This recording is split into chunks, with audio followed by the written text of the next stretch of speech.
Chapter 482. North of Shinwu Dynasty, under Wei River City. Li Zhongxing was riding on a warhorse with bright red hair. He gazed at the majestic city that was like a nail stuck in the northern territory. His eyes blinked slightly, and an indescribable complex expression emerged in his eyes. That was the last city that needed to be taken down to unify the entire north. According to the current progress, he and his southern expedition would arrive at the city in 7 days. If we take down this city, the only ones in the north that have the strength to threaten the northern frontier are those barbaric barbarians. Li Zhongxing's right hand that was holding the sword tightened, and the complex expression in his eyes became more and more intense. Wei River City wasn't a city for people to live in, but a complete fortress camp. Other than the elite soldiers selected from each army, only Xinlin Jun, who had been trained since childhood, was stationed in the city. Now, Xinlin Jun's main force in the city was still in the south, and those elite soldiers were also on the expedition. It was estimated that there were at most 300,000 reserve soldiers in the city at this moment. But the funny thing was that Li Zhongxing, who now had more than 10 million soldiers, didn't dare to say that he had more than a 40% chance of winning when facing that isolated island-like majestic city. That was Xinlin Jun, the most elite army in the entire Shinwu dynasty.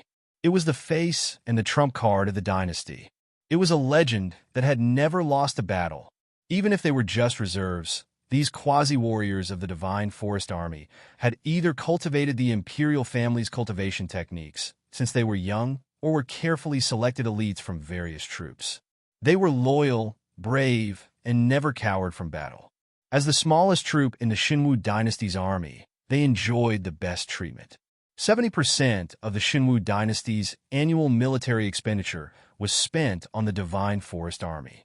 The supply of phase and the quality of the cultivation techniques were something that even the so-called top aristocratic family's descendants would be jealous of. Stop looking. That piece of hard bone is not for you to eat. Gao Bujin, who was wearing silver armor, rode his horse over and stood next to Li Zhongxing. A cold light flashed in his eyes. We, the Fallen Star Army, never let others take care of our grudges. Your battlefield is further north. Li Zhongxing pursed his lips. It was a taboo to change a commander in battle, so Lin Yuan did not plan to change him at all. Instead, when the sweeping work in the north was coming to an end, apart from the various branches that were still cleaning up the rebel army, he transferred Li Zhongxing and his main forces to the vicinity of Donglin City, ready to strike at the Xuanjin barbarian who was preparing to invade the border at any time. As the most important part of the plan to sweep the north, the battle for Wei River City was directly handed over to Gao Finjin. He planned to let this former champion take the bank of Wei River and establish a military position against the Shinwu dynasty.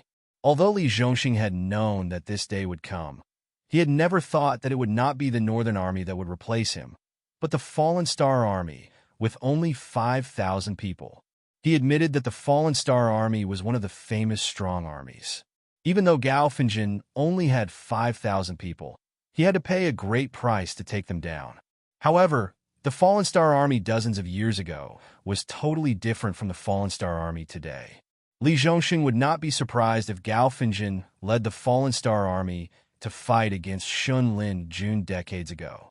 After all, they were at the same level. But the Fallen Star Army today? 5,000 people were not even enough to fill the gap between Wei River City's teeth.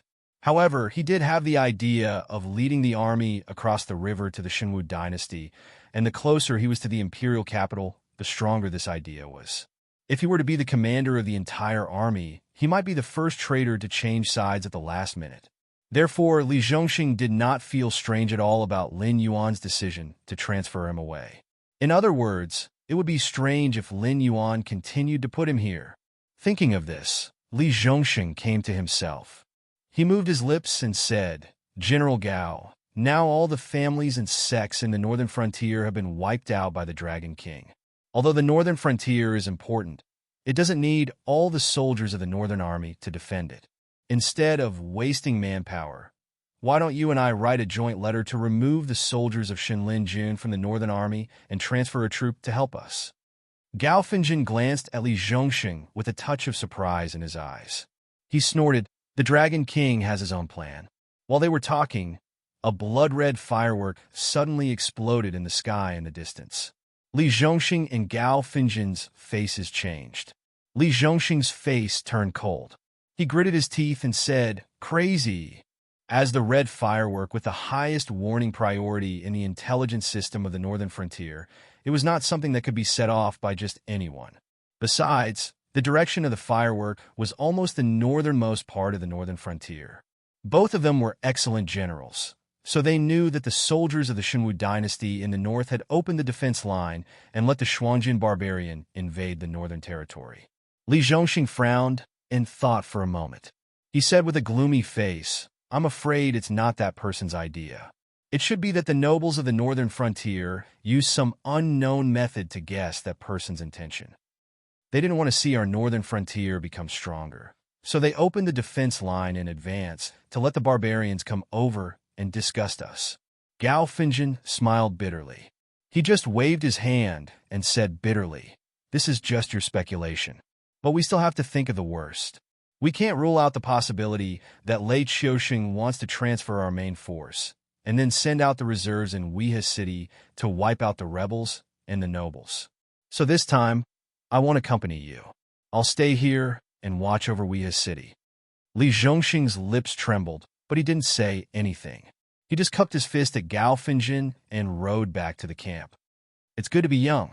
Looking at Li Zhongxing's back, the corners of Gao Finjin's mouth rose slightly. As veterans of the Fallen Star Army, they knew very well that Lei Qiuxing, who was sitting on the throne, had taken the same path as the Dragon King of the northern region when he first rose to power. He didn't care about the process or the infamy. As long as he could achieve his goal, he wouldn't even frown even if he had to send all of his trusted subordinates into a battlefield where they couldn't win.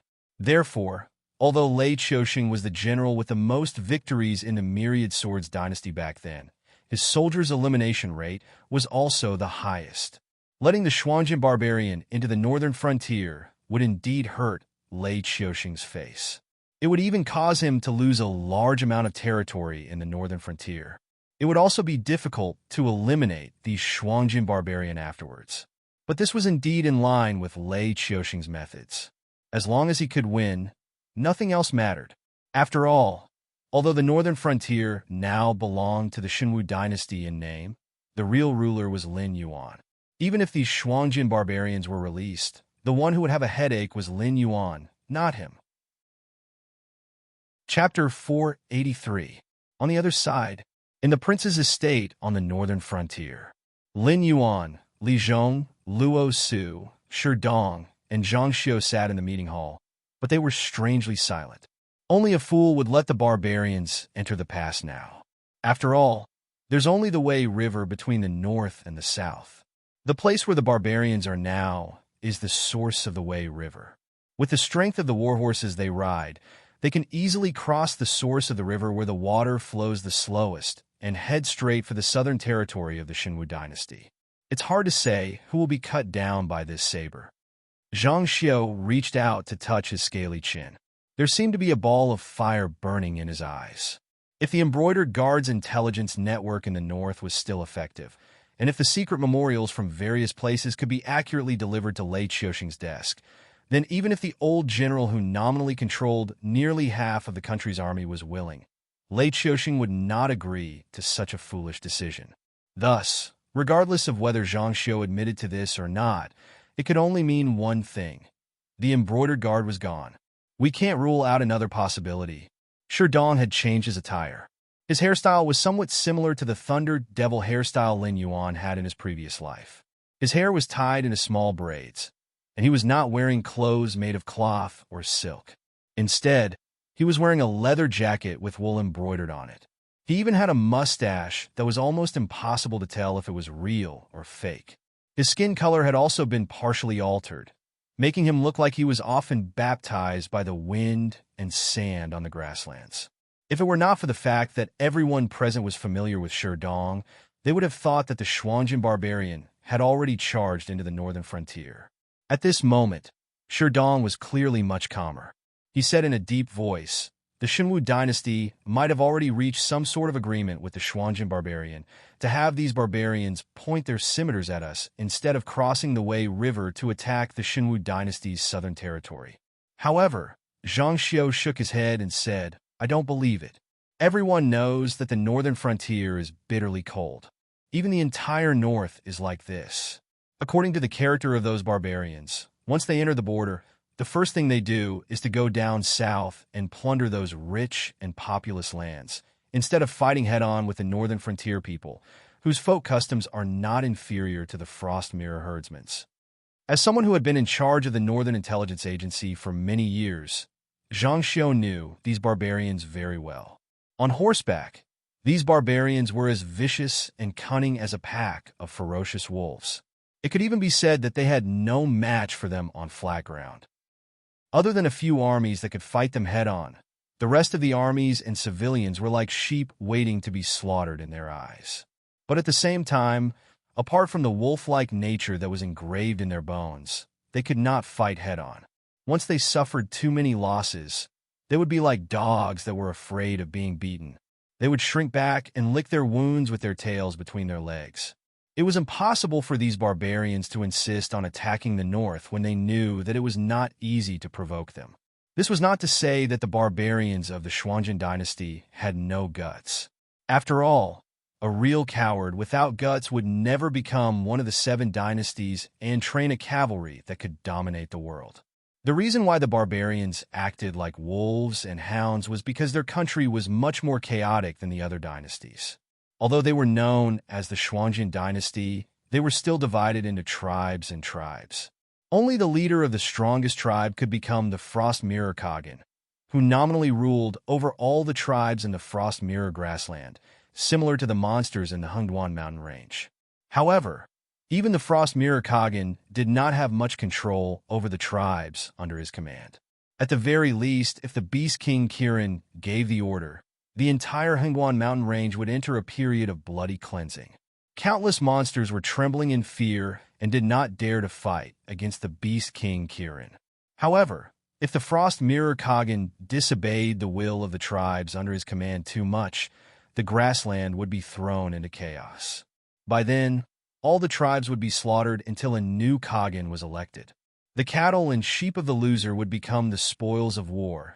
The wives and daughters of the loser would become the playthings of others. The young would become slaves, and the old would be slaughtered. Even the powerful Frost Mirror Khagan would be eaten by the wolves when he was weakened. Under such circumstances, even the bravest warrior would think twice about losing too much of his strength. Would the tribe he was from become the prey of other tribes? In terms of fighting strength and bravery, the cavalry of the Xuanzhan dynasty was the best in the world. However, in such a decentralized system, they had become a constraint to themselves. Therefore, even though the other 6 dynasties were not as strong as the Xuanzhan dynasty in terms of national strength, they could still scornfully call them barbarians. Then let's make these barbarians believe that the northern frontier is now richer than the south, and that the army of the northern frontier is far inferior to the elite warriors of the Xinwu dynasty. As long as we can fulfill these 2 requirements, the barbarians, who are used to bullying the weak and fearing the strong, will treat the north as a delicious lamb and eagerly come to eat us. Sherdong spoke once again in a powerful and resonant voice. He was originally ordered to go into hiding in the Xuanzhan dynasty. However, before he could set off, the barbarians had already invaded the north. This forced him to give up on his plan and order the members of the Association of the Demon Emperor hiding in the Xuanzhan dynasty to go into hibernation. However, Sherdong had done the preparatory work perfectly. Even compared to Zhang Xiu, a veteran spy, Sherdong could say that he understood the Xuanzhan barbarian better. After all, he was prepared to take the risk and carry out the undercover work himself. He was completely different from Zhang Xiu, who was passively defending. Therefore, his intelligence work was more comprehensive and accurate. How is that possible? Zhang Xiu's green eyes fell on Sherdong's face. He sneered and said, "Don't tell me you're saying that the Xuanzhan dynasty has also established an intelligence agency similar to ours. That's why they know the northern frontier like the back of their hand?" If the barbarians had such brains, the Frost Mirror Grassland wouldn't be in such a situation. The barbarians indeed can't establish an intelligence agency. If they really have one, it would save us a lot of trouble. Everyone knows that our northern frontier is currently preparing our troops and eyeing the Xinwu dynasty's southern territories covetously. Look at the Xinwu dynasty's side. They are in a quagmire of war. Their troops have suffered heavy losses and have no way to replenish them. If they can't come up with a solution, they won't even be able to pay the officials next year, let alone the soldiers. Li Zhong rolled up his sleeves and said with a gloomy face, "The barbarians know very well that the northern frontier is prosperous because our Northern Territory Chamber of Commerce is also doing business in their territory. Although there aren't many tribes that are cooperating with us, those tribes are living a much better life. Given the barbarians' character, they will naturally think that as long as they can rob the northern frontier, they will be able to solve the problem once and for all. They won't need to pay a large number of livestock or fees to take the goods in our hands." Chapter 484. I admit that this makes sense, but how do you explain who's the pushover and who's the tough nut to crack? Zhang Xiao panted heavily. It was obvious that he had lost his mind. In the past, even Lei Qiuxing had to listen to his advice. But now that he had joined the Northern Frontier, not only did he no longer have the Embroidered Guard or the Ether Association to help him, even Sherdong and Luo Su, who he used to look down on, could now argue with him face to face. Under such a huge disparity, even the most talented person would lose their mind for a moment, let alone Zhang Xiao, who had been called an embroidered pillow by Lin Yuan.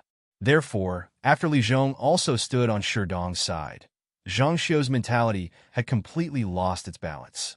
He instinctively thought that the old subordinates of the northern frontier were rejecting him, an outsider, and worried that he would take away power from the Embroidered Guard and the Shifter Emperor Association. Isn't that even simpler? Li Zhong sneered and said indifferently, "What are your old subordinates doing? I don't believe that after such a long time, the current troop deployment of our northern frontier and southern expedition, as well as the map of the territory defenses, have not been sent to Frostcon.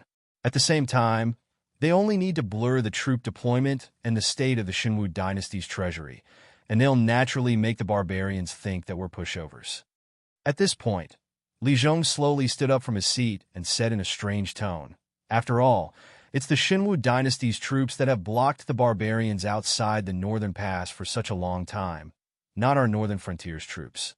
What if Lei Qiuxing promises the barbarians that as long as the barbarians return the territory that was taken from them, he will give the north to the barbarians as a racetrack?" This, Zhang Xiao was speechless. Although he still wanted to struggle, he also realized something. Lin Yuan, the true ruler of the northern frontier, had not spoken yet. Even if they said everything, it would be useless. When Lin Yuan made his own decision, they could only follow it unconditionally. Therefore, if he objected now for the sake of objecting, it would only lower his evaluation of himself in Lin Yuan's heart, and his position in the future would also be lower. That's not very likely. Luo Su, who had also remained silent, rubbed his face with his bandaged hands and said coldly, "The Hengduan mountain range is vast, but there are also many monster tribes living there. In addition, most of the monsters have strong reproductive abilities and short growth cycles, so it's impossible to raise all the monsters in this area. Every year, there will be a lot of monster hordes. However, with Lord Dragon King in charge of the northern frontier, the monster hordes that were supposed to attack us have been diverted to other directions. This is why the northern frontier seems to be safe now." Here, Luo Su paused and smiled. No matter how stupid that Frost Mirror Khan is, to be able to become the Wolf King, he must be either the strongest or the smartest of the pack. He must have realized that conquering the north of the Xinwu dynasty can still be as comforting as we are in the northern frontier. This is equivalent to helping Lei Qiuxing protect the rich south and also helping them to block the monsters in the Hengduan mountain range. Fighting on two fronts for a long time will only weaken them while the Xinwu dynasty grows stronger. When the time comes, not only will the Xuanjin dynasty not get any benefits, but their own territory will also be devoured, and they will become the watchdogs of the Xinwu dynasty. Luo Su did not choose a side. Instead, he stood in a relatively fair position and expressed his opinion. So, however, Li Zhong frowned slightly and asked in confusion, "The barbarians of the Reflection Frost Dynasty don't want to exterminate us. Instead, they want us to become like crops in their fields. Every year, they'll come and plunder us, but they want us to continue developing? This is the wisdom of the Wolf King." Luo Su nodded slightly and sneered. Lei Qiuxing can't wait for the Xuanzhan dynasty to conquer the north, but Frost Mirror Khan won't agree. This war is inevitable, but we won't lose from the beginning. Because even if we lose, we will only suffer losses, but we won't perish because of this. Even if Lei Qiuxing interrogates us, the Xuanzhan barbarian will most likely stand on our side and send troops to attack the Xinwu dynasty's borders. They will become our protectors. Li Zhong pondered for a moment. Finally, the tangled mess in his mind was completely unraveled. He sneered, "How can there be such a good thing?" With Li Zhong's wisdom, he had figured out the cause and effect. The Xinwu dynasty wanted to use the barbarians to destroy them. Even if they couldn't, they wanted to hit them as hard as possible and make the northern frontier weaker than the south. However, Frost Mirror Khan was obviously not a brute. Not only did he not want to fall into Lei Qiuxing's trap, but he also wanted to take advantage of Lei Qiuxing and take control of the northern frontier, which nominally belonged to the Xinwu dynasty. However, no matter what the two emperors were scheming, the northern region seemed to be the weaker party in their eyes. They deserved to be schemed against and even eaten into their stomachs. From the beginning to the end, the two emperors had never taken the northern region seriously. They thought that the northern region was only qualified to be eaten alive. Although Li Zhong was not the actual ruler of the northern frontier, as the king of the northern frontier, Li Zhong still had his dignity. Moreover, Li Zhong himself was a talented national scholar. Although the northern frontier was not as strong as the Xinwu dynasty, there was no mess to clean up. All in all, they were on par with each other. If Lei Qiuxing still took control of the northern frontier, he would probably go back and hang himself with a white silk. Indeed, it's not that easy. Finally, Lin Yuan, who had been silent with his eyes closed, opened his mouth. Only then did everyone realize that the Black Water Dragon King had been listening to their opinions instead of sleeping on the soft cushion. According to the original plan, we'll leave the barbarians alone. We'll let them win all the way, but don't let them taste the sweetness. We'll even let them think that the northern frontier is really weak and easy to bully. We'll whet their appetite and let them go deep into the hinterland of the northern frontier. Then, we'll let Li Zhongxing send out the main forces to eat up all the barbarians who dare to step into our territory. Lin Yuan opened his different-colored eyes and glanced coldly at Luo Su. He said in a cold voice, "Mobilize your Imperial Guard. If more than 2,000 barbarians escape, you and Li Zhongxing can just wait to die." "Yes." Luo Su stood up, cupped his fists at Lin Yuan, and strode out of the meeting hall. As someone who treated Lin Yuan as a life-saving medicine, Luo Su could clearly feel Lin Yuan's will. This Dragon King, who had dealt with all changes by sticking to the status quo and only set out for war when everything was ready. Moreover, he wanted to eat up the entire north in one go, was really angry this time. Chapter 485. And Yu Shidong. Lin Yuan's gaze shifted again, his killing intent raging as he coldly said, "Tell those little bastards under you that after the main forces of the barbarians are defeated, it will be your turn to reap the fruits of the battle. If you can't wipe out those defeated and deserters, you'll have a taste of your own medicine. This king won't take your life or disband the association of the Demon Emperor, but don't even think about messing with Luo Su in the future.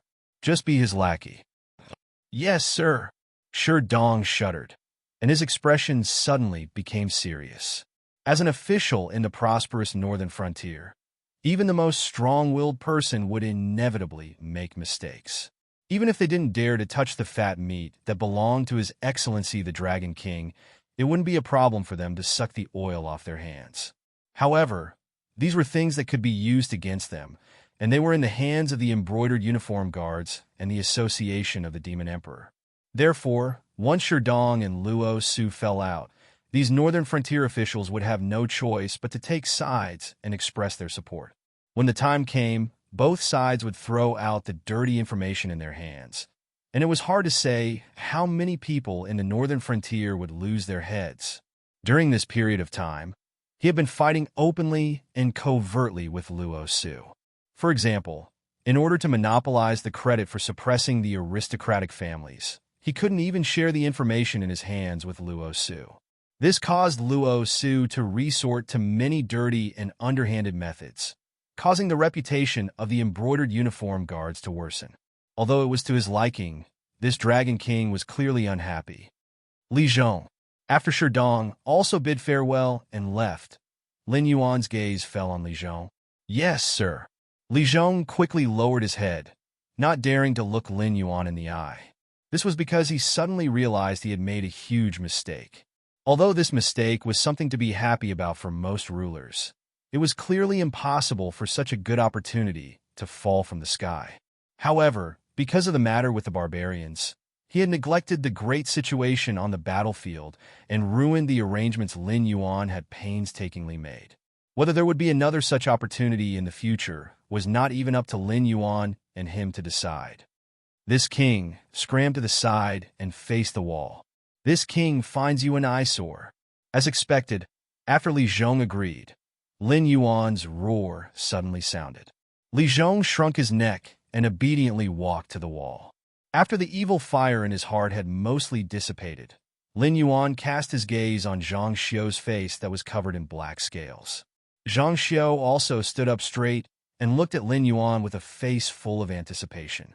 After all, he was a newly surrendered general who had just joined Lin Yuan's side. He did not have any contributions to the northern frontier. Moreover, the small actions he had taken to protect the development of the northern frontier were firstly for his own selfish reasons, and secondly, it was not convenient to talk about them. Therefore, Zhang Xiu believed that as long as he became one of the meritorious officials of the northern frontier, he could at least guarantee his future position, even if these old subordinates did not reject him. "Go look for Gao Bujin. He will arrange for you to go to the south." Lin Yuan's heterochromatic eyes overflowed with a cold light as he said in an incomparably ruthless manner, "Since that old thing Lei Qiuxing dared to do such a thing, then no wonder this king wants to do the same. I believe that with your understanding of the south, you can better arrange for those evil cultists and know where to use them to cause the greatest damage." "Evil? Yes." Zhang Xiu's expression changed slightly, and he almost cursed out loud, but he quickly adjusted his posture. What kind of monsters were these two people that he had been serving ever since he had hidden his identity? One did not hesitate to sacrifice his territory in the north and his own face to brazenly lead the barbarians of the Shuangjian dynasty to invade. The other made corresponding arrangements in the south, preparing to lead the evil cultists who had been expelled to the isolated islands overseas with great difficulty back to the mainland. After all, although the north was vast, it was mostly mountainous, and there were not many places suitable for horses to run and race. Even if the barbarians took over the north, when they realized that this meat was of little value, they would naturally withdraw from the north. At that time, whether or not they could retreat unscathed would depend on the recovery of the Shenwu dynasty. But those evil cultists? They were like weeds. As the saying went, even if a wildfire could not burn them out, they would grow again when the wind blew. Once this group of evil cultists entered a densely populated area, they would be like fish in water. In less than half a month, they could turn a group of simple and honest people into murderers who would sacrifice themselves for those unknown evil gods. When that time came, the South would inevitably be even more chaotic than it was now. There might not even be a way to uproot these evil cultists even until death. After all, although the previous expulsion of the evil cultists seemed to have gone smoothly, the various forces had secretly prepared for hundreds of years in order to succeed. This was nothing more than inviting trouble to oneself. However, Zhang Xiu did not know whether Lei Qiuxing had the ability to completely wipe out the cultists. At this time, it was not good to say much. He could only swallow this bitter fruit. After all, Lin Yuan was right. This was the result of Lei Qiuxing's actions. As long as the barbarians of the Shuangjin dynasty did not enter the territory of the north, the evil cultists of the south would not strike. Both sides had placed a time bomb beside each other, but no one knew when this time bomb would detonate. Therefore, they could only remain in a stalemate and wait for both sides to be ready to fight. Zhang Xiu was very clear that no matter how well he did this task, he was destined to leave behind a bad name in the future. Obviously, this Black Water Dragon King was not a magnanimous person. Previously, when the remnants of the Jiao clan pretended to be members of the Association of the Demon Emperor and wanted to conquer Shunning City for the demon beasts, it was to nail the Association of the Demon Emperor to the pillar of shame. Now that Lin Yuan asked him to be in charge of the evil cultists, it was tantamount to nailing him to the pillar of shame. In the future, no matter what attitude Zhang Xiu had towards Lin Yuan would always be able to grab hold of his weakness. Once this scandal was exposed, not to mention restoring the Myriad Swords dynasty, even the remnants of the Jiao clan who had successfully restored their country would not be able to tolerate him. Although Zhang Xiu had accepted the task, he was still standing in the same place. Lin Yuan moved his body, his head almost touching Zhang Xiu's face, and said coldly, "Why? Are you not willing to do this task?" Lin Yuan's voice exploded in his ears like spring thunder. Only then did Zhang Xiu wake up from his inner struggle.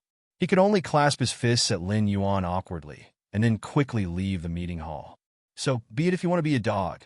In any case, he had already become like this, neither human nor ghost. Why would he care so much? If he did not complete Lin Yuan's task well, he naturally did not need to think about what would happen to him in the future, because he would not have a future. After everyone left, Li Zhong trembled and turned his head to look at Lin Yuan with an extremely ugly expression. Chapter 486. Do you think you are very humorous? Lin Yuan glanced at the trembling Li Zhong and narrowed his eyes. He said coldly, "This king created an opportunity for you, but you chose to stand on Sherdong's side?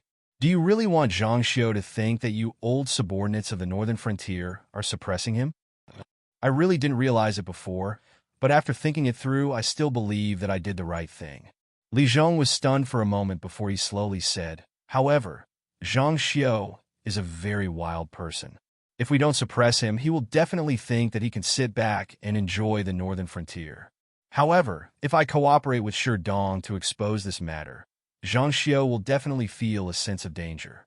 As such, no matter what mission the Dragon King gives him, he can only do his best to complete it. Otherwise, according to his habitual thinking, he will probably think that we old people of the northern frontier will not give him a place to stay. However, if you use a gentler method, you can still achieve your goal. You can even make Zhang Xiu feel grateful to you." Lin Yuan's eyes were still narrowed as he slowly said, "You must know that a starving camel is still bigger than a horse. The embroidered uniform guard is far more powerful than the association of the Demon Emperor and the embroidered uniform guard that we temporarily established. In a mere northern frontier, we naturally have the advantage. However, after leaving the northern frontier, they don't have much of a chance of winning against the embroidered uniform guard." Lin Yuan paused. Even if the embroidered uniform guard has changed masters with Zhang Xiu's personality, he will definitely have a backup plan. At the very least, the people he placed in the northern frontier before his identity was exposed are absolutely loyal to him. These people are the backup plan he left for himself. Even a cunning rabbit has 3 burrows, let alone a venomous snake like Zhang Xiu. No matter how Zhang Xiu performed in front of Lin Yuan, no one would lower their guard against him, even if he was just an embroidered pillow.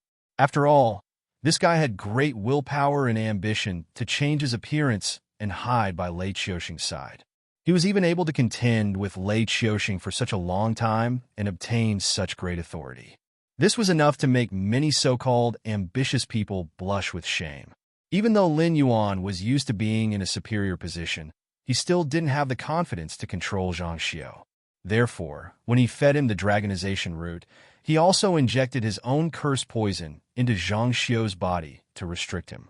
If Zhang Xiu and his lackeys could become Li Zhong's support, they would be the third spy force between the Council of the Demon Emperor and the embroidered uniform guards. The triangle was the most stable. When the time came, the three sides would suppress and balance each other. Only then would Li Zhong, who was sitting on the throne of the northern frontier, be stable. He wouldn't be directly pushed down from the throne of the northern frontier by Shi Dong and Luo Su's combined efforts. However, Li Zhong had missed the opportunity to be gentle with Zhang Xiu.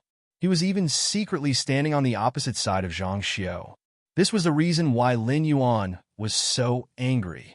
Li Zhong shook his head disapprovingly and said with a smile, "Dragon King's foresight is something your student can't match. However, the Dragon King is too kind to the people around him. This is a great weakness. Dragon King wishes for me to be benevolent and virtuous. But have you considered your own situation? There are no two suns in the sky. Your student uses benevolence to win people's hearts. The Dragon King uses martial prowess to deter the world. It sounds like a good idea, but has the Dragon King considered how we should interact in the future? When your student's wings are fully grown, even if your student is willing to bow down to you, those people under your banner will not agree." Lin Yuan was silent. He didn't know how to refute Li Zhong. In this life, he was born as a demonic beast. To him, this was his greatest weakness.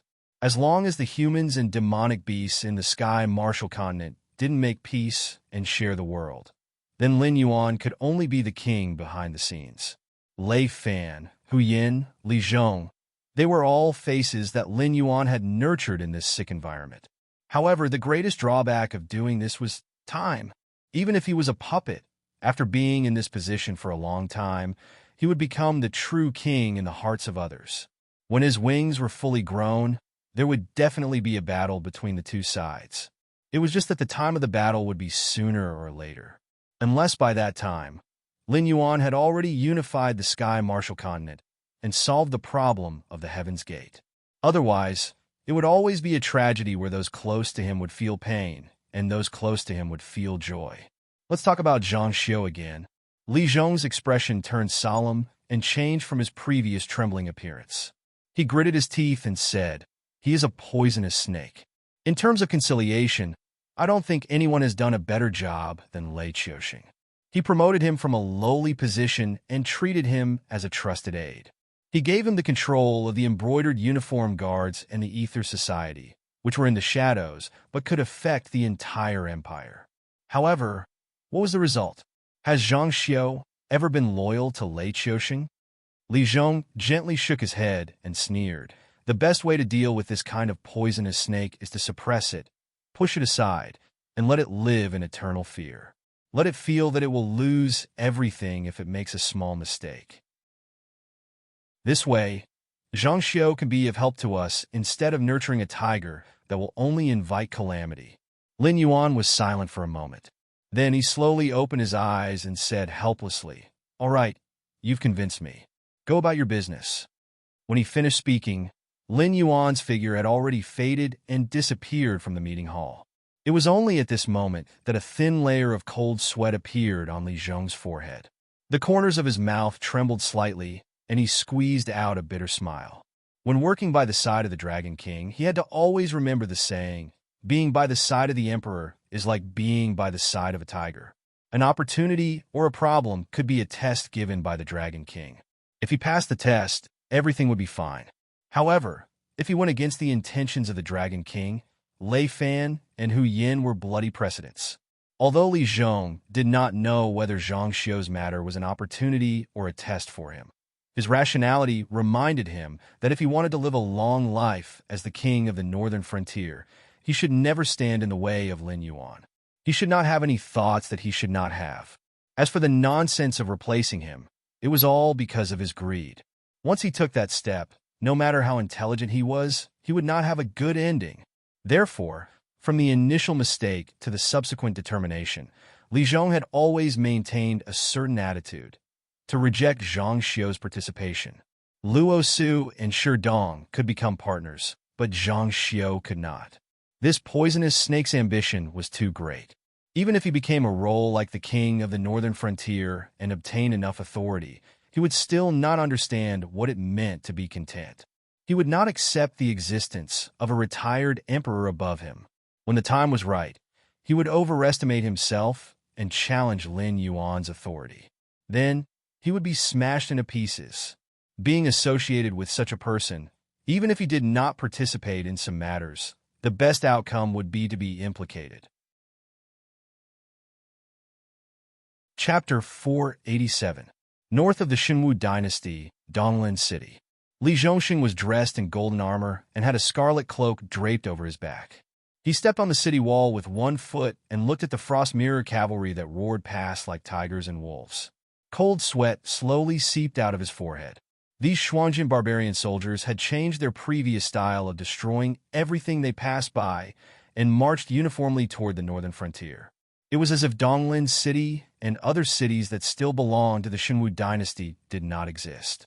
They did not even pretend to attack. They even took a detour around the almost defenseless farms and villages outside the city. Seeing this scene, Li Zhongxing's hope for that man was once again shattered. The Xuanjin barbarian soldiers' style of action was obviously because they had reached an agreement with some people from the Xinwu dynasty. Their only goal this time was the northern frontier.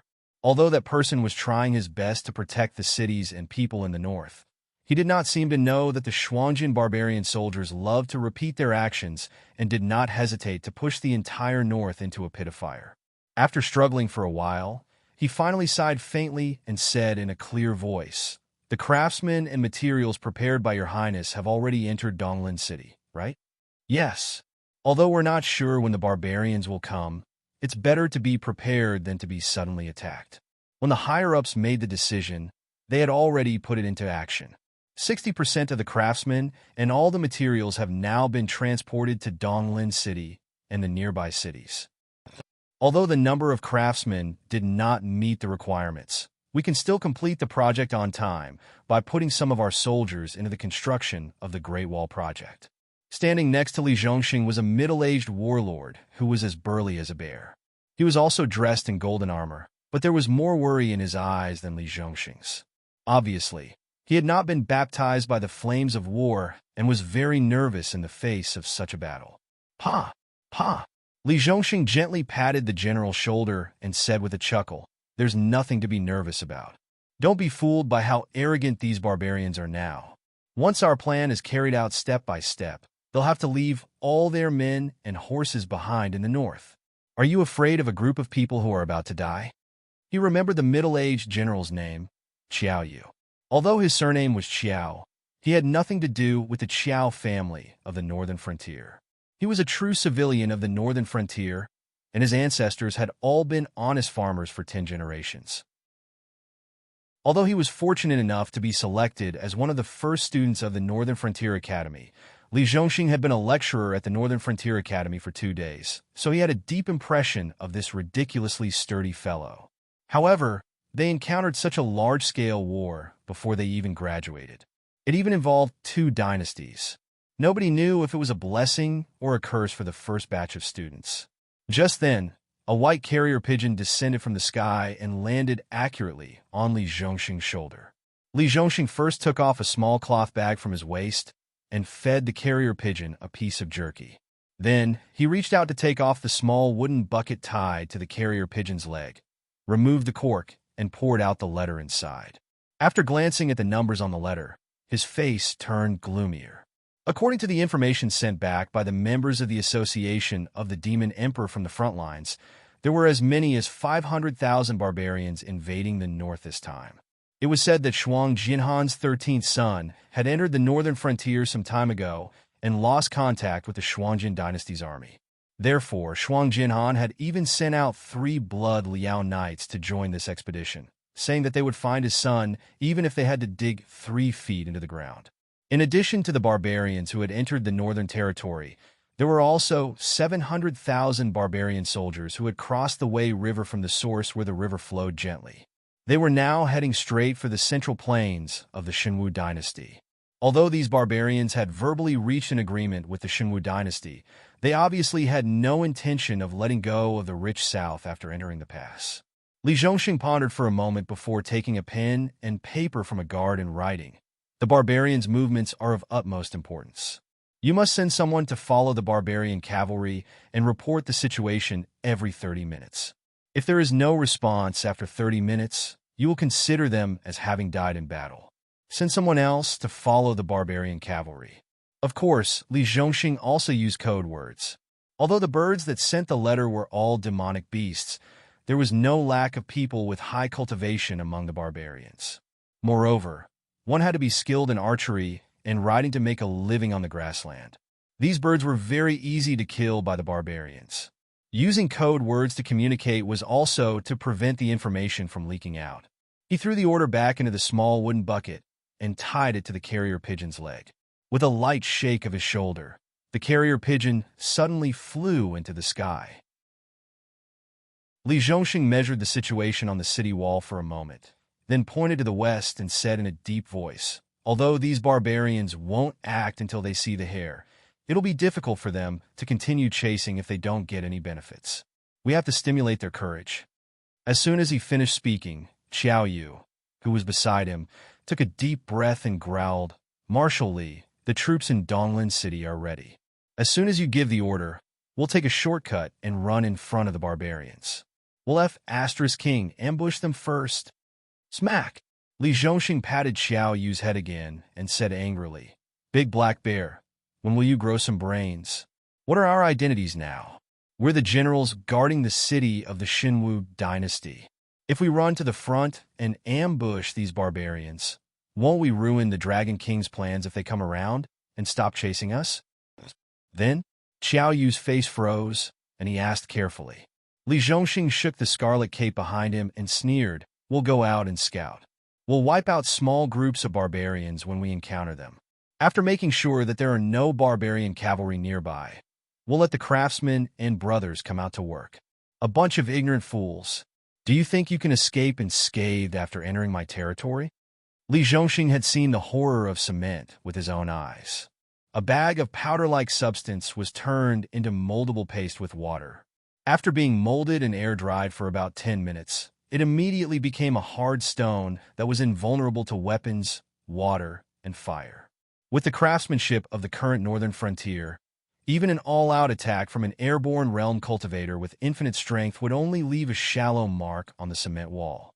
With this divine item in hand, Li Zhongxing was confident that he could build a high wall that would make the barbarians despair at first sight within 5 days as long as no one interfered. Xiao Yu scratched his head in confusion and said, "But isn't this our job to begin with? Marshal Li, you said that we need to stimulate the courage of these barbarians. Do you think we'll just let them ride on their horses like this?" Chapter 488. That's not our job. Li Zhongxing's eagle-like eyes narrowed slightly as he sneered. "Don't forget that we're the Southern Expedition Army. At most, we're only responsible for annihilating the defeated barbarians. If we stand out too much, what will our brothers do? Freeloaders?" Ugh! Xiao Yu's brain, which had grown muscles, turned quickly for a while before he exclaimed, "Commander Li, are you saying, other than them, who else is qualified to fight against the barbarian cavalry in the wild?" Li Zhongxing laughed self-mockingly and said sourly, "Other than the 5,000 Fallen Star Army, the Southern Expedition and the Northern Battlefront Army might be famous, but if we were to fight against the barbarian cavalry in the wild, we would only have a slim chance of survival. The Northern Frontier used to be so proud and arrogant. They didn't even bother to build the perfect fortifications in the 7 border cities that the Xinwu dynasty had built for many years. Instead, they directly tore down the city walls and divided the settlements. First of all, the demon beasts in the Hengguan Mountains could come out at any time and wipe out all the armed forces that didn't obey Lin Yuan. Second of all, it was because Lin Yuan had never taken the heavy infantry army of the Xinwu dynasty seriously. Although the heavy infantry army of the Xinwu dynasty was no weaker than the Frost Mirror cavalry, they were much more mobile. Once the two sides clashed, the Frost Mirror cavalry might not even be able to shake the formation of the Xinwu dynasty's heavy infantry army. But the Xinwu dynasty's heavy infantry army could quickly bypass the Xinwu dynasty's heavy infantry army and attack other troops. Even if they couldn't find the weakness of the Xinwu dynasty's heavy infantry army, they could easily leave the Xinwu dynasty's heavy infantry army behind and attack other cities. It was not that the northern frontier was afraid of the Frost Mirror cavalry in a head-on battle. It was just that the territory of the northern frontier was too vast. If they didn't fortify the city walls, they couldn't defend against the Frost Mirror cavalry's attacks. Therefore, they had to use Donglin City as the center and connect the nearby cities to form a strong pass without any natural barriers. This was the biggest investment in history. Everyone knew that the northern frontier was very cold, but few people knew that the amount of resources the Xinwu dynasty invested in the defense of the 7 border cities every year was enough to stun the aristocratic families in the south who fought each other for a sea trade route. In other words, if Lei Qiuxing hadn't combined the memories of his previous life to come up with a substitute for cement in this life, even if Lin Yuan owned a gold-swallowing beast called the Chamber of Commerce of the northern region, he wouldn't have been able to afford such a terrifying expense. Otherwise, Lei Qiuxing wouldn't have used the barbarians of the Mirror Frost dynasty as a killing move against Lin Yuan's weak spot. It was just that this stab was too fast and too sudden. If it weren't for the fact that the northern region was now full of heroes and had realized this early on, the Mirror Frost dynasty and the Xinwu dynasty might have succeeded. On the other side, Xiao En, who was wearing a brown warrior's robe, was squatting on the trunk of a giant tree. He narrowed his eyes and put an arrow made of crimson steel mastiff's bones on the bowstring. He slowly pulled the bowstring and adjusted his breathing. His voice echoed in the forest like the wind. Ready? Fire! Whoosh! Whoosh! Whoosh! Thousands of sharp arrows suddenly flew out from the dense forest, like a black cloud surging out. Before the cavalry of Frost Mirror who were approaching from afar could react, the group of people at the front had been shot into sieves and fell into pools of blood. Don't panic. Don't panic. A general of Frost Mirror pulled on the reins and glanced at the casualties. He said fiercely, "There aren't many of them, only about 2,000 or 3,000. Rush over and eat them. Tell these bastards what's the matter, warriors of the grasslands." All Kiliarchs moved forward in a roundabout way. Archers, take out your bows and suppress the enemy. This general was obviously a veteran of the battlefield. With just a cursory glance at the casualties, he was able to deduce the number of archers who had suddenly launched an attack on them. However, before the experienced general could finish his sentence, another black cloud surged out of the forest and shot down another 300 Frost Mirror cavalrymen. There were even a few unlucky blood Liao cavalrymen among them. Many of them were terrified by this sudden turn of events. The tribe that Frost Mirror Khan belonged to was the Shueliao tribe. Therefore, this extravagant cavalry was like the personal guards of the Frost Mirror royal family. Whether it was food, clothing, or armor, they were far superior to the other troops of the Xuanjin dynasty. If it were them, their bows and arrows might not be able to penetrate the armor of the Shueliao knights. Unless they were lucky enough to hit an exposed part of the armor, such as the face, the number of arrows would not be enough to cause any effective damage. But look at the arrows that were shot out. The arrows would instantly pierce through the leather armor of ordinary cavalry. The arrows would also instantly pierce through the secret metal armor of the Shueliao knights. The armor of their warriors was like a piece of paper, without any defensive ability at all. It was as if they were wrapped in a layer of paper. The general gritted his teeth and roared, "Brothers, if you're scared now and turn around to run, you'll still be shot for nothing. Who knows who will be the next unlucky ones to die? Draw your bows and return fire." We have 70 to 80,000 people on this road. Do you think we'll be scared away by a few thousand soldiers? Cover fire. Let the brothers of the assault cavalry charge in and kill these bastards. As soon as the general finished speaking, the Frost Mirror cavalrymen were somewhat reluctant, but they still quickly drew their bows and arrows. Feeling the wind around them, they aimed at the dense forest in front of them. Every one of them looked particularly ferocious as they gritted their teeth. After all, living on the cruel grassland, even a gust of cold wind could freeze people to death. If one's clothes were not tightly wrapped enough, it was not uncommon for parts of one's body to freeze off. Therefore, the Frost Mirror tribe rarely migrated after occupying suitable grassland. Even if a strong enemy came knocking on their door, they would choose to fight to the death. Otherwise, the number of people who died of diseases and cold in Lusong would be more than those who died in battle. To the Frost Mirror tribe, reputation was like an umbrella. If a powerful warrior appeared in a tribe, even a tribe more powerful than them would have to be polite to him. They had just entered the Xinwu dynasty's territory. If they were scared away by a few thousand soldiers in an ambush, they would never have a good life in the future. However, before they could release their arrows, another round of arrows shot out. This time, the Frost Mirror cavalrymen were prepared. They pulled on their reins and began to dodge the arrows. However, even if there was a gap in the formation of tens of thousands of people, there was only so much space. In the blink of an eye, many cavalrymen crashed into each other and were thrown off their horses. The number of Frost Mirror cavalrymen who died from being trampled by their horses was even more than the number of people killed by the third round of arrows. At this point, no matter how scared the Frost Mirror riders were, they had no choice but to be ruthless. After all, the enemy was still firing arrows at them. If they continued to waste time here, they would just be wasting their lives. They might as well take out the enemy in one go.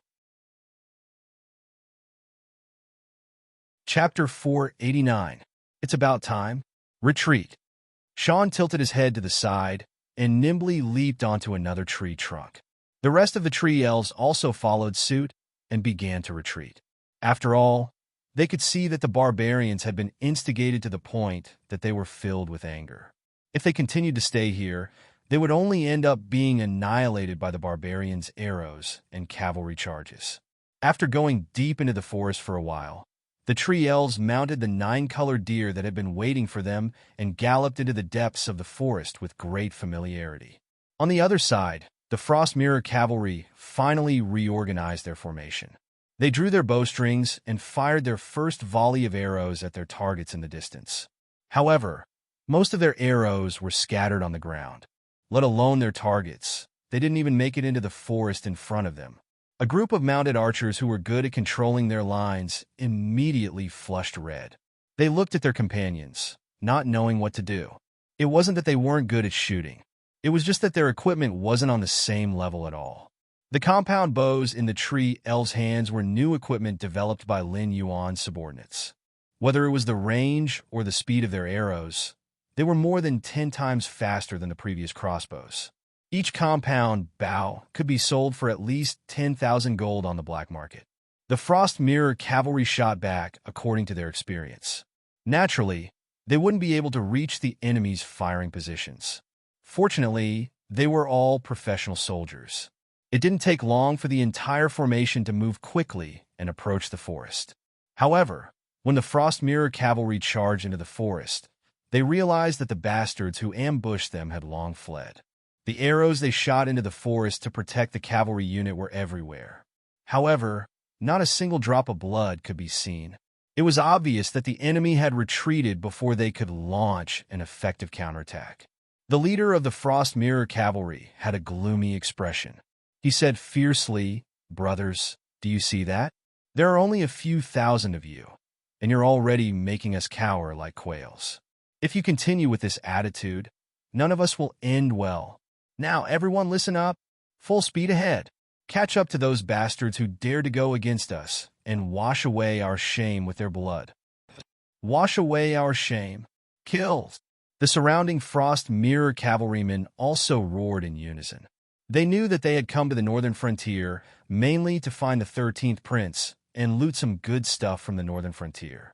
Shuang Jianhan had no intention of offending the northern frontier at all. Therefore, since they had divided their forces, they had to ensure that their mission was completed properly. Otherwise, everyone would be implicated when they returned, and no one would end up well. If these people who challenged the dignity of the Shuangjin dynasty didn't die, they would be nailed to the pillar of shame. After all, a war couldn't be easily started. Even if they wanted to prove their bravery on the battlefield, they might not have the chance. After the Frost Mirror cavalrymen dispersed, the trunk of a giant tree shook a few times. A chameleon-like demonic beast slowly revealed itself. It looked at the scattered cavalrymen and sneered, "Lord Dragon King is right. These Xuanjin barbarians are stupid. How dare they fight in the mountains of the northern frontier? The chameleon stretched its body, which was almost stiff because it had to blend in with the surrounding environment.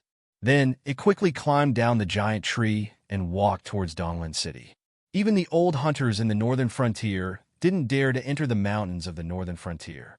After all, it was close to the Hengduan Mountains.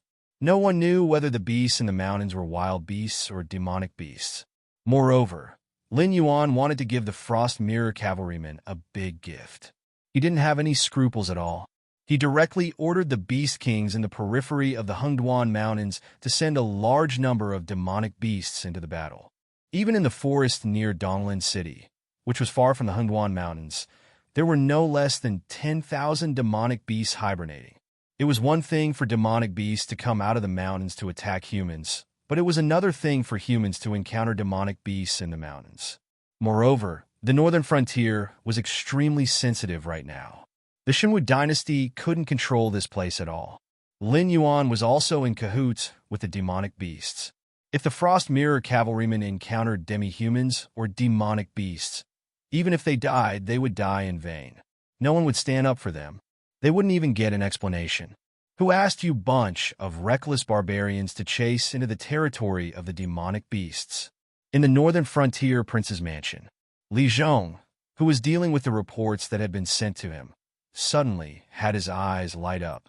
He picked up the report from Donglan City. 2 million Frost Mirror cavalrymen had entered the hinterland of the Shenwu dynasty. Almost 1/10 of the Xuanjin dynasty's army had been mobilized.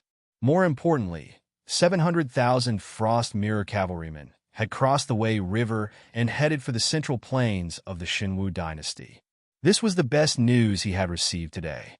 After all, the Shenwu dynasty's army and the Xuanjin dynasty's army had reached a tacit agreement to let them pass. If the barbarians had charged into the northern frontier, no one would have said anything.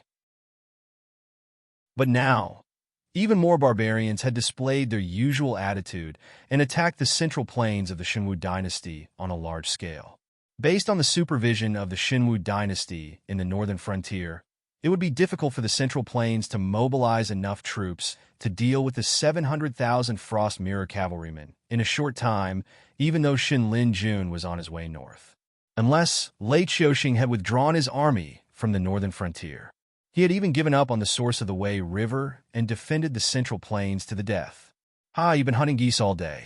You've finally let the geese peck your eyes. Li Zhong stood up and knocked on the table twice. A moment later, a member of the Association of the Demon Emperor wearing a black robe and a Qianhu of the embroidered uniform guards wearing a white Kirin suit walked into the office at the same time. The two of them looked at each other and snorted in unison, revealing looks of disdain. Yutong, mobilize the forces of the Association of the Demon Emperor in the Central Plains. You must spread the news that the Xuanjin barbarian has been released by the Shenwu dynasty's border army to all the cities in the Central Plains before the 700,000 Frost Mirror cavalrymen start their slaughter. When the time comes, public opinion will explode.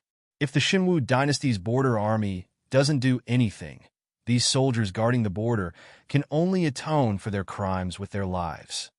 With a glint in his eyes, Li Zhong took off a jade pendant from his waist and handed it to Yu Tong as he calmly instructed.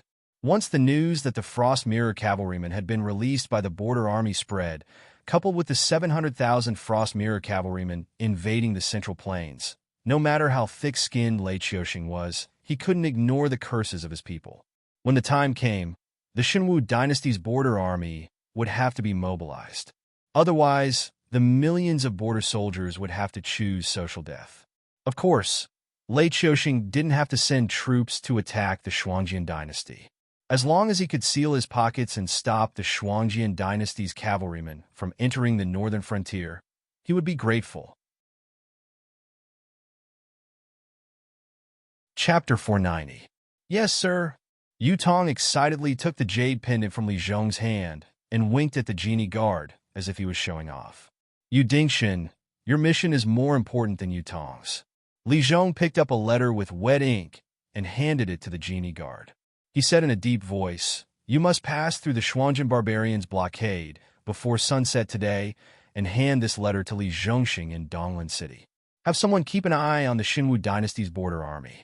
Once they give up their original defense line and retreat to the Central Plains, you guys can take advantage of the situation and kill them. While you're at it, you can occupy the Source of the Wei River and set up an outpost there. Remember, you must take that place and never lose it. Yes, sir. Yu Dingxin's face turned red as he shouted with all his strength. Obviously, he wanted to compete with Yu Tong. Okay, go. There's no time to lose. You must complete my mission before sunset today. Otherwise, you will be killed without mercy. Li Zhong nodded with satisfaction and waved his hand to signal the two to leave. Once the Demon Emperor's meeting caused public opinion to explode in the Central Plains and the south, everyone in the Xinwu dynasty would be in danger. The border army would definitely take action. The border army near the north would definitely suffer. As for the border army near the Central Plains, they would have to withdraw their men to defend the Central Plains at least until Xin Lin Jun entered the Central Plains to fight the Frost Mirror Cavalry. At that time, the border would definitely be short of manpower. Other than the necessary checkpoints, there would be no other defenses. Taking the source of the Wei River, where the water flow was the smoothest, was the same as eliminating the possibility of the Xinwu dynasty's army entering the Central Plains. It would be a joke if those iron cans of the Xinwu heavy infantry wanted to swim across the river. If they went down the Wei River, they would probably sink to the bottom and feed the fish. Unless the Xinwu dynasty could transfer a large number of ships from the south for the army to cross the river, they could only choose to fight Lin Yuan's army upstream with all their forces. Once the war reached that stage, Li Zhong could at least guarantee that the northern frontier would be invincible. After all, the Great Wall project that the Northern Territory was currently carrying out had truly cut off the possibility of the Mirror Frost Cavalry entering the Central Plains. Even the passes and guard stations that originally belonged to the Xinwu dynasty were blocked outside. Therefore, if the Mirror Frost Cavalry wanted to intervene in this war, they could only attack the Xinwu dynasty's main camp from the other side.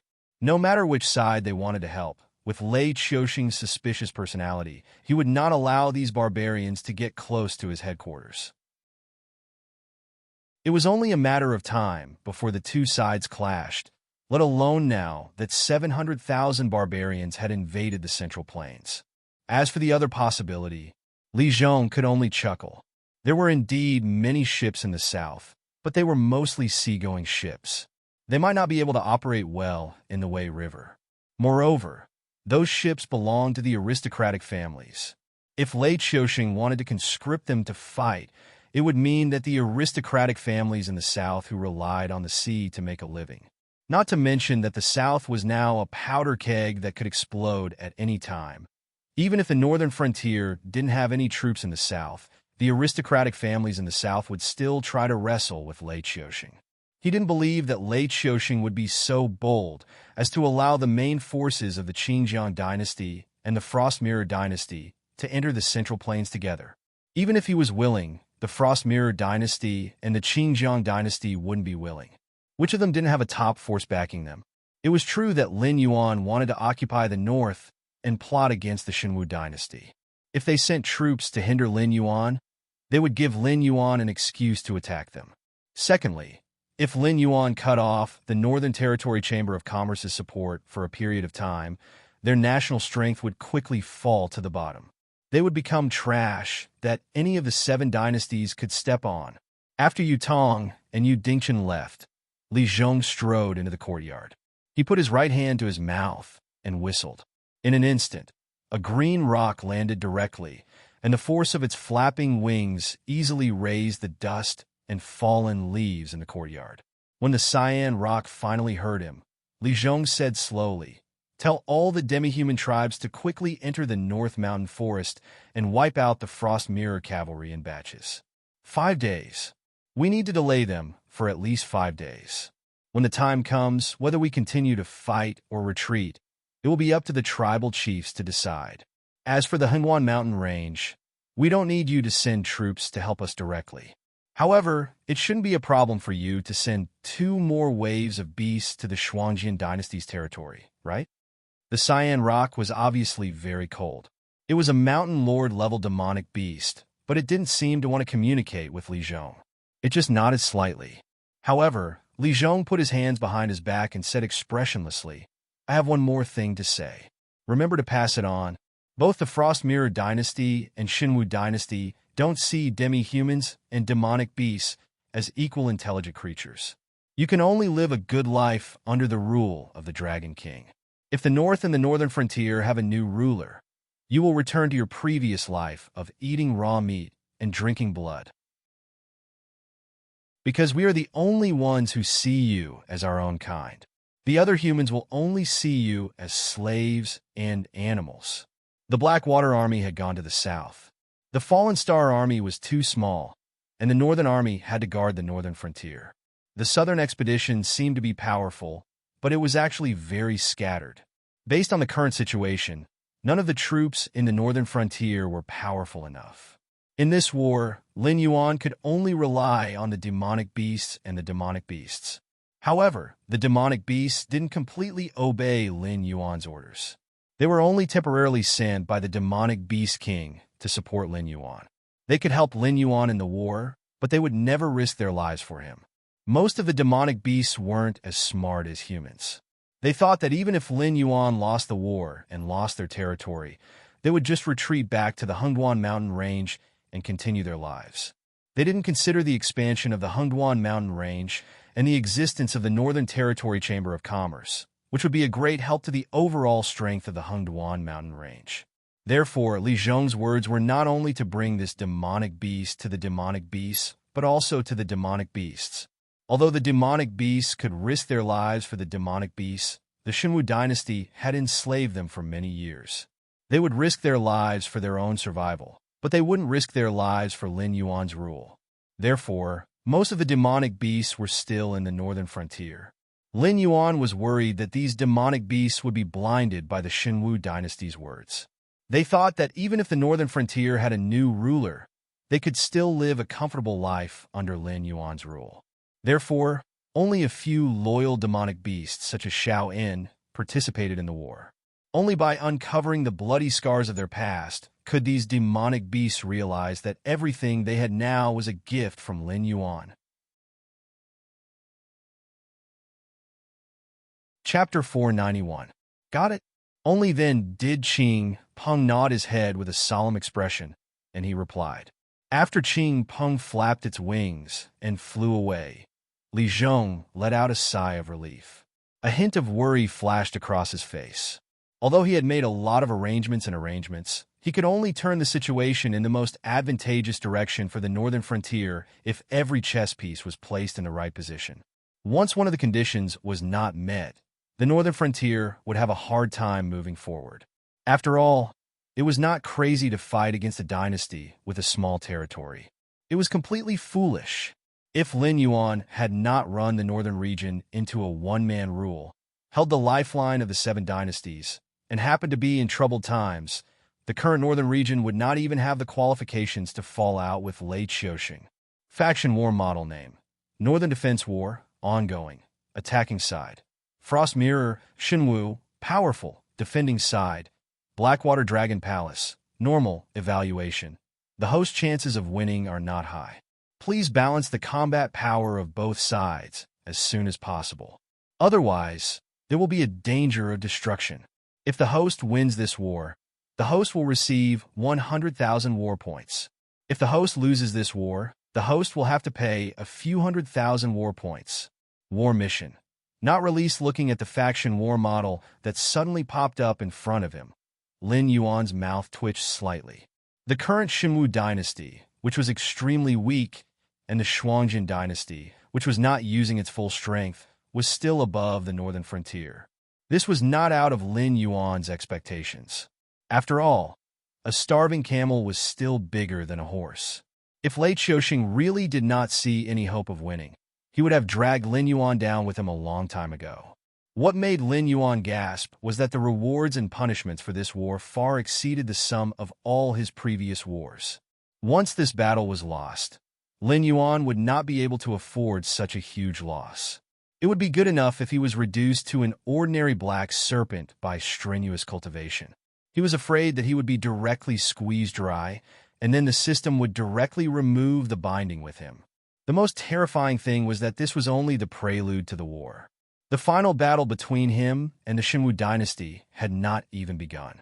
The generals and armies of both sides had not even clashed once. They had only been scheming against each other, and the situation had already become unsalvageable. Actually, if it were anyone else, both sides would just suffer some losses and forget about this matter. However, Lin Yuan and Lei Qiuxing were the kind of people who would rather die than lose face. Originally, it was just a few secret clashes between the two of them that caused the two of them to become really angry. It evolved into a war that even the Shuangjin dynasty was involved in today. Lin Yuan pursed his lips, but the movement of his feet had obviously sped up. The first step to balance the fighting power of both sides was to pull out the nail of the enemy in the north. With Lin Yuan's current cultivation, he had set out from the northern frontier early and arrived at Wei River City before sunset. 5,000 soldiers of the Fallen Star Army in Gaobuzhen had set up a camp 10 miles away from Wei River City. There were also 30,000 new soldiers who had been transferred from the Northern Battlefront Army to the Fallen Star Army. They all looked energetic. There were at least 2,000 or 3,000 corpses piled up outside Wei River City. Judging from the style of their armors, they obviously belonged to Shun Lin Jun. However, there was no engraving of Shun Lin on their left armors, which meant that these people were the reserves of Shun Lin Jun. They were far from the main force of Shun Lin Jun. Lin Yuan stood in the air outside the camp. In less than 3 breaths, Gao Buzhen, who was wearing a silver armor, strode over with a faint smile on his face. Fallen Star Army, Gao Buzhen. Greetings, Lord Dragon King. I can't salute you fully because of my armor. Please forgive me, Lord Dragon King. Lin Yuan nodded slightly to Gao Buzhen and asked directly, "What's the matter with those corpses outside the city?" After the barbarian cavalry entered the city, I had Marshal Li lead the main force to Eastwood City. When these little bastards saw that the main force stationed outside the city had left, they felt that their chance to stir up trouble had come. They first sent more than 10,000 men out of the city to test our strength. In the end, we drove them back the moment they saw us. Gao Buzhen didn't care about it at all. It was as if he didn't defeat the famous reserves of Shun Lin Jun, but a bunch of chickens and pottery dogs. Well, it seems that you have fought with them. How do you feel? Lin Yuan glanced around the camp and found that almost everyone, including Gao Buzhen, was injured, but there was no fatal wound. As long as the wound was healed, as long as they didn't move too much, even their movement would not be affected. More importantly, although the number of these 35,000 people was better than the 10,000 Shenlin Jun who came out to explore, 30,000 of them were just recruits who had received military training for a period of time. It would be good if they didn't cause trouble on the fierce battlefield. They couldn't help much at all. But the opponent was the famous Shenlin Jun, who was known as the First Army of Shinwu. Even if he was just a reserve, he was selected from countless professional soldiers. His fighting power was not small. In such a situation, there was only one way to defeat the opponent with 0 casualties. That was to kill the general and capture the flag. It seemed that the former champion of the Fallen Star Army was still as brave as before. At most, it took him only 3 moves to kill the main general of Shun Lin Jun's side. This made the remaining Shun Lin Jun lose the will to fight, leading to a one-sided massacre. Speaking of this issue, Gao Buzhen showed a serious look and said in a deep voice, Feeling weak. This group of rice worms has the title of the First Army of Shinwu, but it is far worse than the army of our generation. Not to mention my Fallen Star Army. Even those who just got the title of the First Army could easily defeat them. After all, the 7 dynasties had been peaceful for a long time. The most chaotic period should be the period when Lei Qiuxing usurped the throne. The army under his command fought day and night with the army loyal to the Shinwu dynasty. Even the army of the First Army was quite strong. But after decades, those brave and invincible officers in the past were full of fat, and those loyal soldiers under their command had no hope of promotion. Naturally, they left the army early to find another way out. Compared with these old soldiers who had been peaceful for a long time, The Fallen Star Army was indeed a bit of a bully. Of course, not all of them were old soldiers. It was just that the soldiers who fought in the situation where the whole country was a battlefield and were surrounded by enemies looked down on these Schwangen barbarian soldiers who at most fought with the beast tide and pretended to rob the border every year. Except for the border troops who were fighting in the north and the west, there were not many troops who dared to say that they could withstand the attack of the Fallen Star Army. Chapter 492. Is it possible to charge down Wei River City in one round? Lin Yuan raised his eyelids and asked. Gao Chuanjin was silent for a moment before honestly shaking his head. He said bitterly, Dragon King Darren, these little bastards don't deserve their reputation, but Wei River City is a fortress run by the Xinwu dynasty for many years. The city walls are hard and smooth. We can't get up without suitable siege weapons. There are also those ballistae and cannons. Even if we build siege chariots, it's one thing to say if we can break open the gates, but it's another thing to say if we can reach the gates. Speaking of this, Gao Chuanjin was clearly listless. He said listlessly, if it wasn't for those siege weapons, none of the 10,000 people who left the city would be able to return alive. Today's battlefield was no longer the Azura field that Gao Jie was familiar with. The high walls of the city combined with all kinds of defensive equipment, even the endless beast tide would be worn down to death, let alone the generals who were good at charging and breaking through enemy lines. Taking down the reserve general of the Divine Forest Guards was just a warm-up for a fierce general like Gao Jiejin.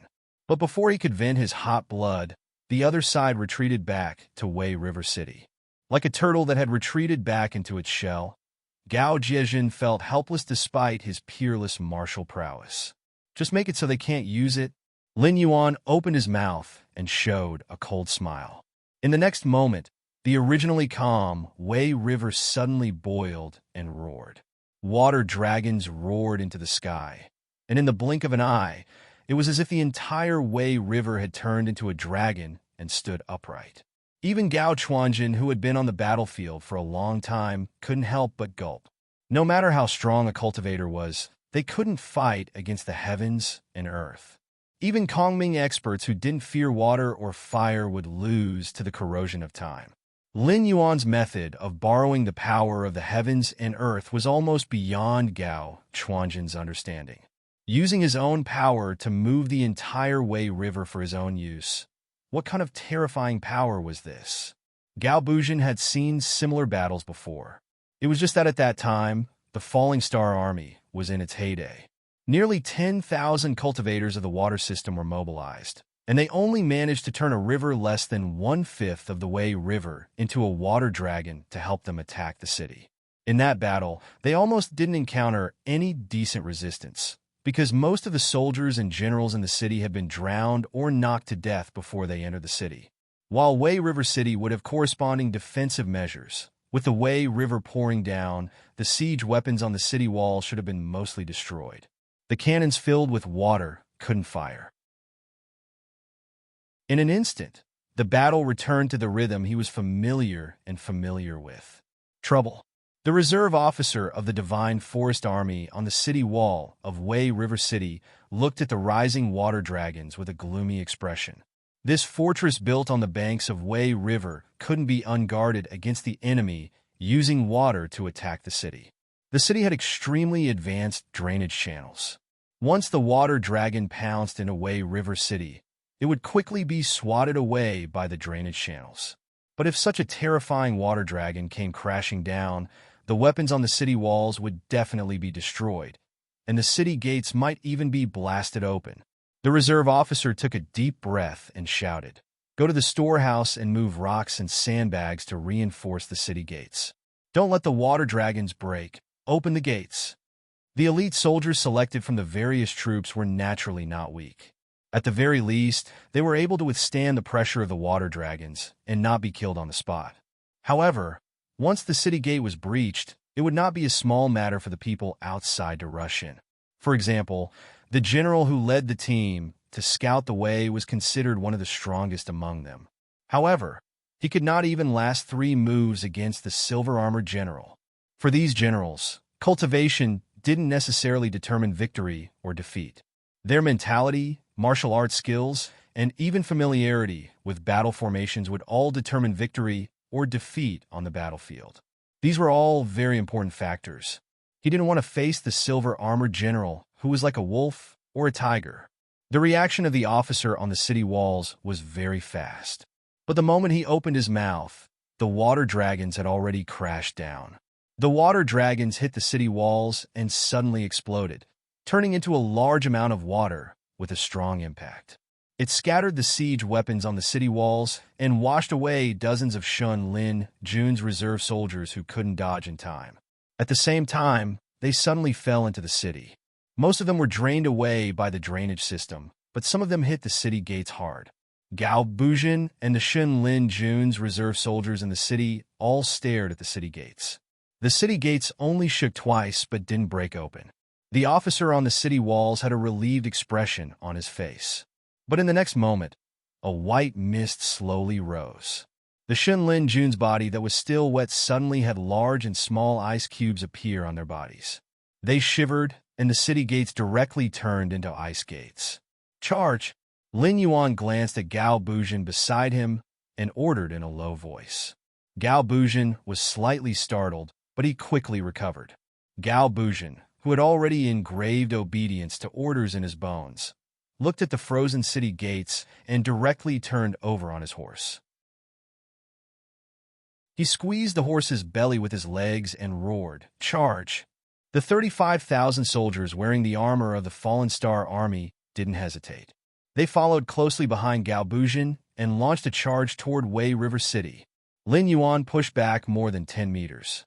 He wrapped 2 huge logs with his tail and threw them toward the city gates fiercely.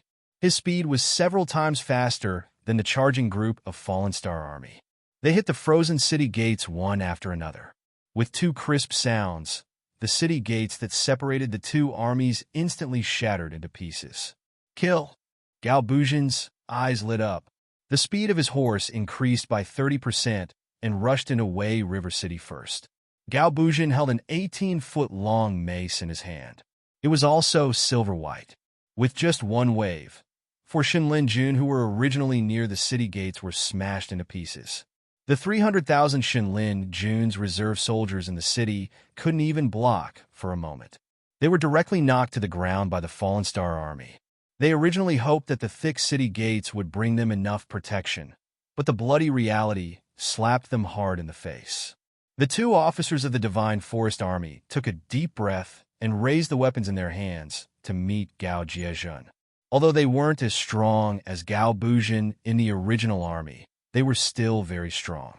Being rushed by the enemy, as if they were in a no-man's land, they felt ashamed. Chapter 493. In the past, the champion of the Myriad Swords dynasty had earned his reputation from the battle of breaking through enemy lines. Not to mention him, even the 5,000 veteran soldiers of the Fallen Star Army that he had brought with him could easily deal with these so-called elites. After all, they were completely incomparable to the experienced soldiers of the Myriad Swords dynasty. Seeing the 2 strong men rushing towards him, Gao Jiejun was not in a hurry. He gently turned the mace in his hand and separated the 2 men's weapons. At the same time, he urged his war horse to charge forward. His left hand pulled the reins, and the war horse immediately reared up. Its 2 front hooves fiercely stamped on the chest of one of the generals and immediately kicked him upside down. If it was Lin Yuan's body from his previous life, being kicked like this by a war horse, even if the gods descended, they would not be able to save him. However, the soldiers of the Tianwu continent more or less at cultivation. Even if they were not in the Heaven Dipper realm, they could not be hurt by ordinary animals. The general was just careless and was sent flying, but he was not hurt at all. With a flip of his body, he regained his standing position. However, in this gap, Gao Jiejun turned the mace in his right hand and easily knocked away the spear in the other general's hand. He then pulled the mace back, and the front end of the mace fiercely smashed the general's head. Suddenly, the general's entire head was smashed, The general who had regained his battle stance saw that his comrade had ended up in such a miserable state. Although his eyes were red, his fear eventually won over his anger. He actually lost the courage to go forward and fight with Gao Jiejun. He turned around and ran towards the crowd. "Ha, where do you think you are going?" Gao Jiejun laughed for a while. His right hand just threw the mace forward, and in a flash, it hit the general's back.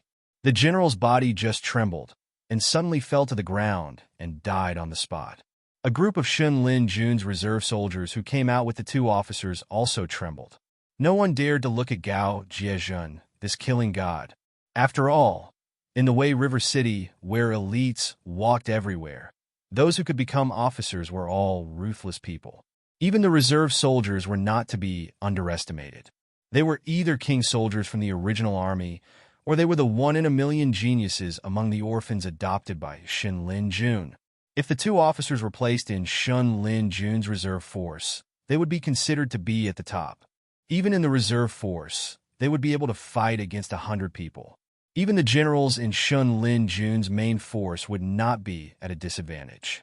However, at that moment, the two of them did not even have a chance to fight back under the high level of force. If they were not arrogant and wanted to join Shen Lin Jun's main force as officers, they could have gotten rid of the reserve force and started as soldiers in the main force. If they could do it all over again, these people would rather be part of the main force than stay in Wei River City and face a killing god like Gao Jiejun. Unfortunately, there was no chance to do it all over again. They would not know how much power Gao Jiejun had exerted when he fought with them. They would not know how big the gap was between them and those soldiers who were also killed in one move.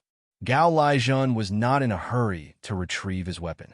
He just shook off the yellow and white substance on his right hand and directly pulled out his sword from his waist and roared, "Brothers, teach this group of self-righteous little bastards what it means to be an elite. Kill. General Gao is invincible. Kill these little bastards." As the saying goes, a soldier is strong, but a general is strong. With such a ferocious general like Gao Jie, not to mention the 5,000 experienced veterans of the Fallen Star Army, even the 30,000 new soldiers felt their blood boiling as if they had inexhaustible strength. Their opponents, who were well-matched in strength, were no different from chickens and dogs in their eyes. Therefore, their attacks were much more vicious than before. Witnessing this scene, Lin Yuan nodded slightly, with a touch of relief in his eyes. In terms of individual quality, except for the 5,000 veteran soldiers of Fallen Star Army, the rest of the 30,000 soldiers were probably not as good as Shen Lin Jun's reserve force. But at this moment, the two sides could evolve from fighting back and forth to a one-sided massacre. This was the role of morale. Even between elites and trash, the biggest difference was not the quality, but whether they wanted to and dared to fight this battle. Obviously, Shen Lin Jun's reserve force, who were scared out of their wits, could not come up with a way to deal with Gao Jiejun. Naturally, they lost their courage and changed from the initial formation to a timid look. These guys, do they have a backup plan? Lin Yuan paid attention to the movements in Wei River City and could not help narrowing his eyes slightly. In a desperate situation, human beings often made two different decisions. One was to kneel down and surrender, and the other was to fight to the death. But Shen Lin Jun's reserve force in front of him did not want to continue to be entangled with Fallen Star Army, and on the other hand, did not want to surrender. They changed from being evenly matched to a turtle tactic, constantly shrinking the line of defense. As long as they could not fight, they would not fight. Obviously, these Shen Lin Jun's reserve force had a third choice. However, a moment later, Lin Yuan was surprised to find that he didn't know what kind of materials were used to build Wei River City. His eye of God could observe Wei River City from above, but there was no way to penetrate the buildings or the ground to explore whether there was a tunnel under Wei River City that could evacuate from this place. Since he could not come up with anything real, Lin Yuan could only keep silent and not interfere with Gao Jiejun's battle. But he already knew that it was impossible to defeat these Shen Lin Jun's reserve force in one battle. Fortunately, he had other preparations. Without the strong protection of Wei River City, Even if the Shun Lin Jun's reserve force could escape to various places in the north through the secret tunnel in the city, they could only be regarded as bandits who caused chaos. They could not do anything. Thinking of this, Lin Yuan could not come up with a solution at the moment. He could only let Gao Jiezhun be the scapegoat. He could not order Gao Jiezhun to disband the formation and attack the enemy's formation with all his strength, right? Not to mention the difference in military strength between the two sides. The military quality was even more incomparable. Once the formation was disbanded, it was not impossible for these Shun Lin Jun's reserve force to turn around and defeat Fallen Star Army. Lin Yuan would never make such a stupid decision. After all, Gao Jiezhun was still very useful, and in a short time, he could not mobilize other troops to support Wei River City. Once they took back this city, this nail would be nailed to death. At that time, with the protection of Wei River City's defense equipment, most of the Xinwu dynasty could pass through Wei River and come to the north by boat. Even if they came in batches, it would be a bad result that Lin Yuan could not bear. Chapter 494. It was funny that 300,000 Shun Lin Jun's reserve soldiers were suppressed by 35,000 soldiers. No matter how many waves of counterattacks they organized, as long as they hit the 5,000 veteran soldiers of Fallen Star Army, all the attacks would be turned into nothing. Instead, they were pushed forward step by the opponent, gradually losing the geographical advantage of Wei City. Even the speed of shrinking the front line was accelerating. The way to deal with a fierce general was very simple. Let him be arrogant, go deep into the enemy's territory alone, and then encircle and kill him. But facing 5,000 fierce generals at the same time, as well as Gao Bujin, who was one level higher than the fierce generals, could be said to be a peerless fierce general, and had extremely rich war experience, it was indeed a bit difficult for these little bastards. Looking at the whole Xinwu dynasty, only those old brothers in the past could compete with the 5,000 veteran soldiers of Fallen Star Army. But after decades, not everyone was as bad as Gao Bujin and was excluded by the higher-ups. A small number of them retired and returned to their hometown.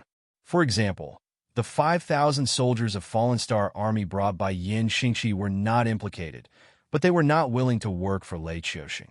Most of them had now entered the army of Xinwu dynasty and even held positions in the Ministry of War of the Imperial Court and became important big shots. After years of living like royalty, how much courage could they still maintain? If it were not for the Shun Lin Jun and the small number of soldiers of Fallen Star Army. With this army, Lin Yuan could stand proudly in the north and rule across the river from Lei Qiuxing, and not be attacked by the Xuanjin barbarian. After all, if the strength of both sides was equal, neither Lin Yuan nor Lei Qiuxing would blindly break the balance, because that would only be taken advantage of by others. Neither of them could laugh until the end. But now the military strength of Xinwu dynasty was far above the northern frontier, but the speed of growth was far slower than the northern frontier. That was why Lei Qiuxing was anxious to suppress the northern frontier, and was determined to strangle this giant in the cradle.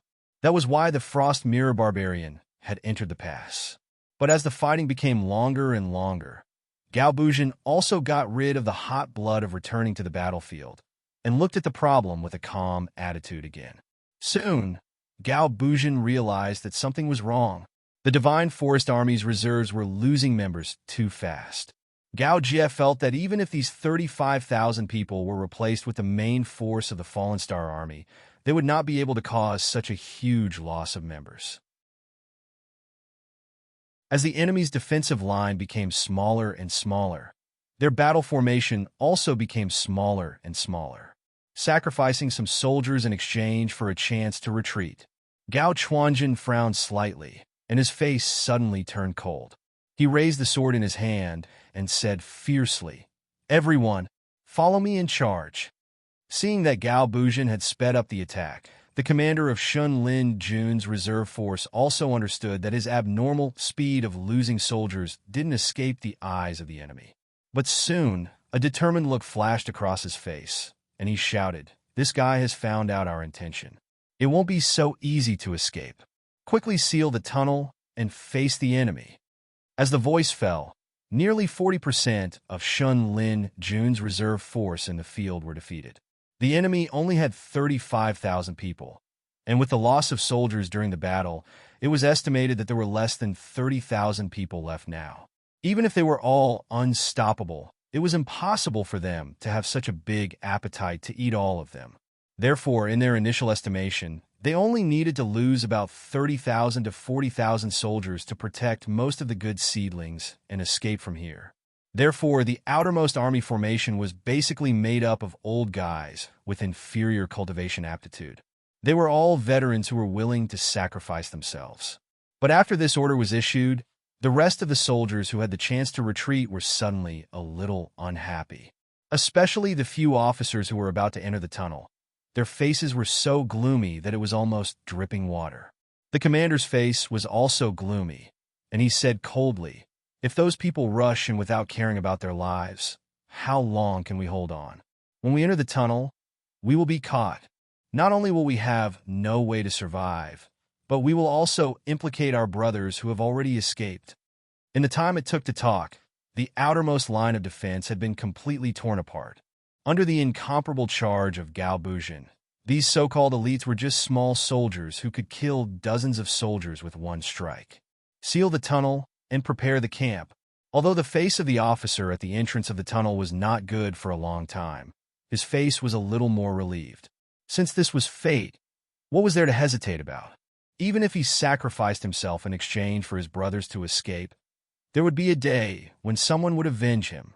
Yes, even if the situation had deteriorated to this point, these soldiers who had been instilled with the idea of being loyal to Lei Qiuxing still did not think that the Xinwu dynasty would lose this war.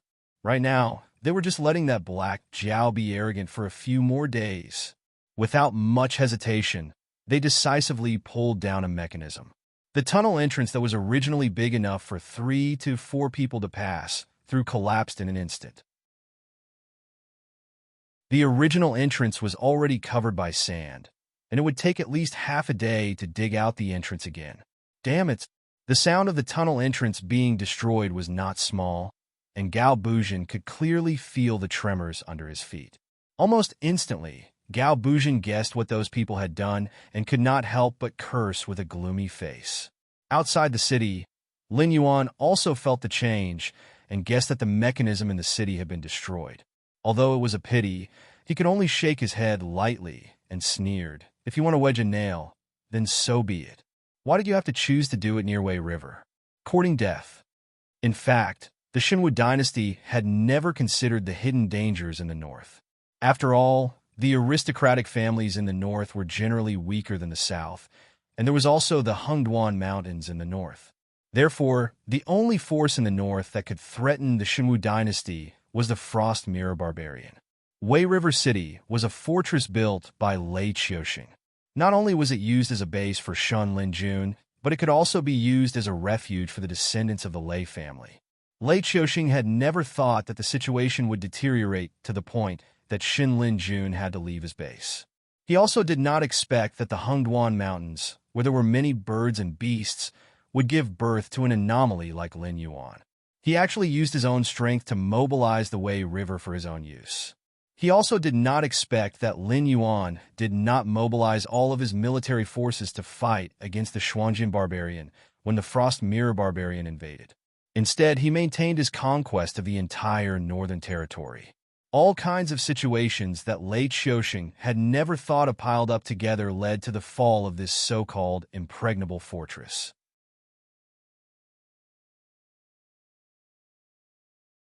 Chapter 495. However, the fall of the fortress was only the first step.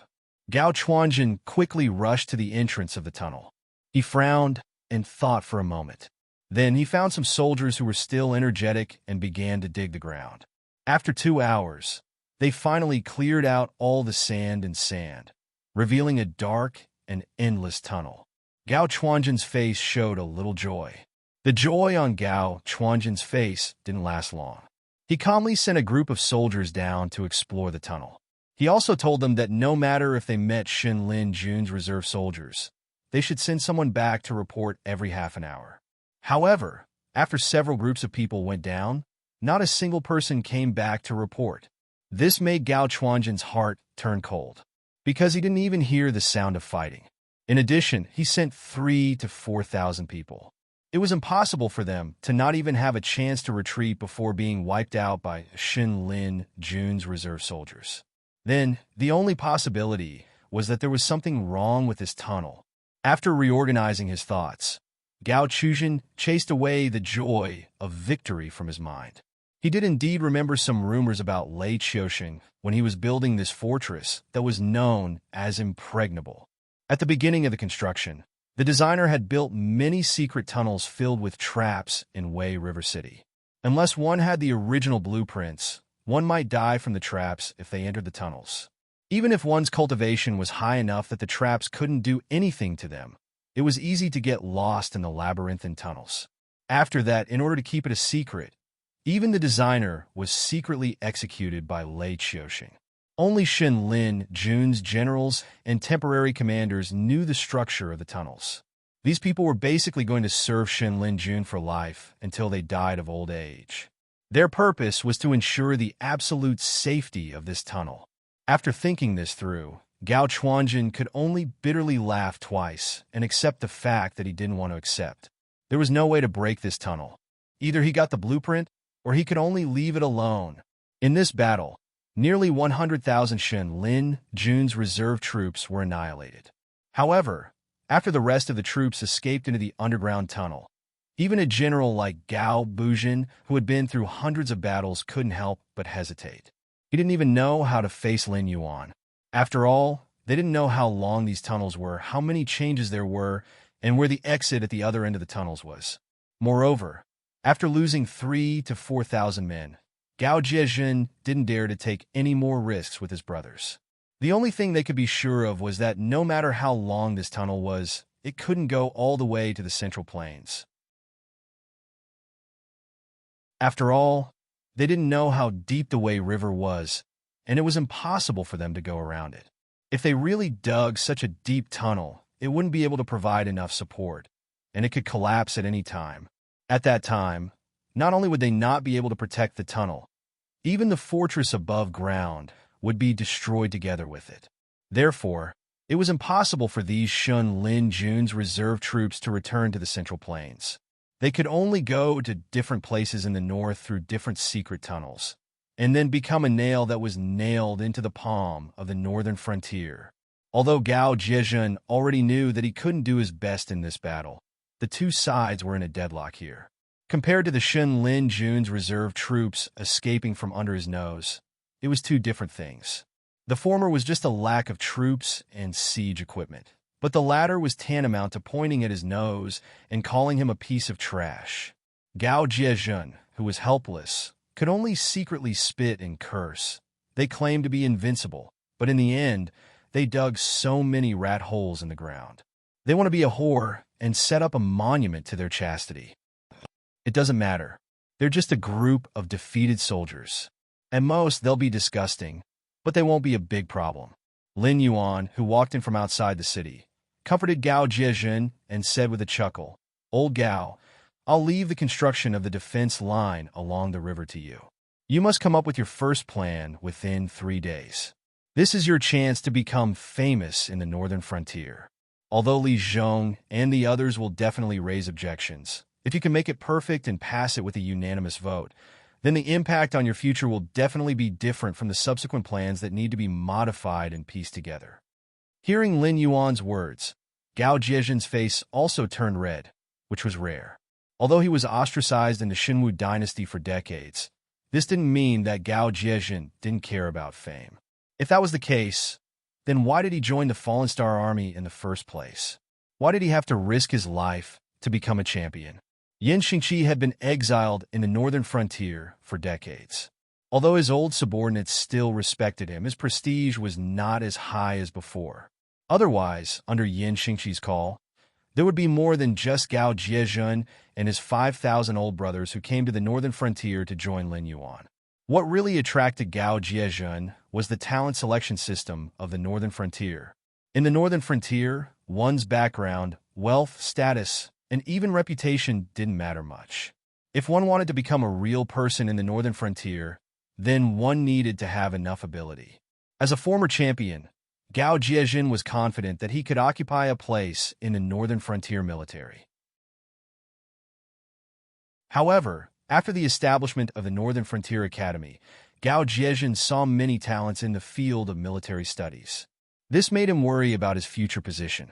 His only advantage now was that he had rich experience on the battlefield. Moreover, he didn't need to study those basic courses on the battlefield to be able to directly enter the battlefield. If he couldn't establish his own authority now, then when the Northern Frontier was filled with bright stars in the future, he wouldn't have much room to do. And now, the defense line along the river was bound to become the first battlefield against the main forces of the Xinwu dynasty. Whether or not the Northern Frontier could withstand the first round of the Xinwu dynasty's counterattack would depend on how far-sighted this defense line plan was. Whether or not it could make the generals of the Xinwu dynasty rack their brains to think of a way to defeat them. As long as they could withstand the first round of the Xinwu dynasty's counterattack, even if the defense line was destroyed in the following tug-of-war, Gao Jiejin could rely on this contribution to become one of the future generals of the Northern Frontier. Moreover, it would be an extremely dazzling one. It would definitely be more valuable than a champion in name only. Moreover, this defense line not only had to be impenetrable, but it also had to be exquisitely designed and inexpensive. Otherwise, with the financial resources of the Northern Frontier, if they wanted to carry out the Great Wall plan and the defense line along the river at the same time, there was no doubt that they would be unable to make ends meet. It was even possible that next year's financial resources would be overdrawn to the point of a deficit. Gao Jiejin dismounted from his horse and knelt in front of Lin Yuan on one knee. He clasped his fist and said, "This subordinate is not talented. I can only repay the Dragon King with my life."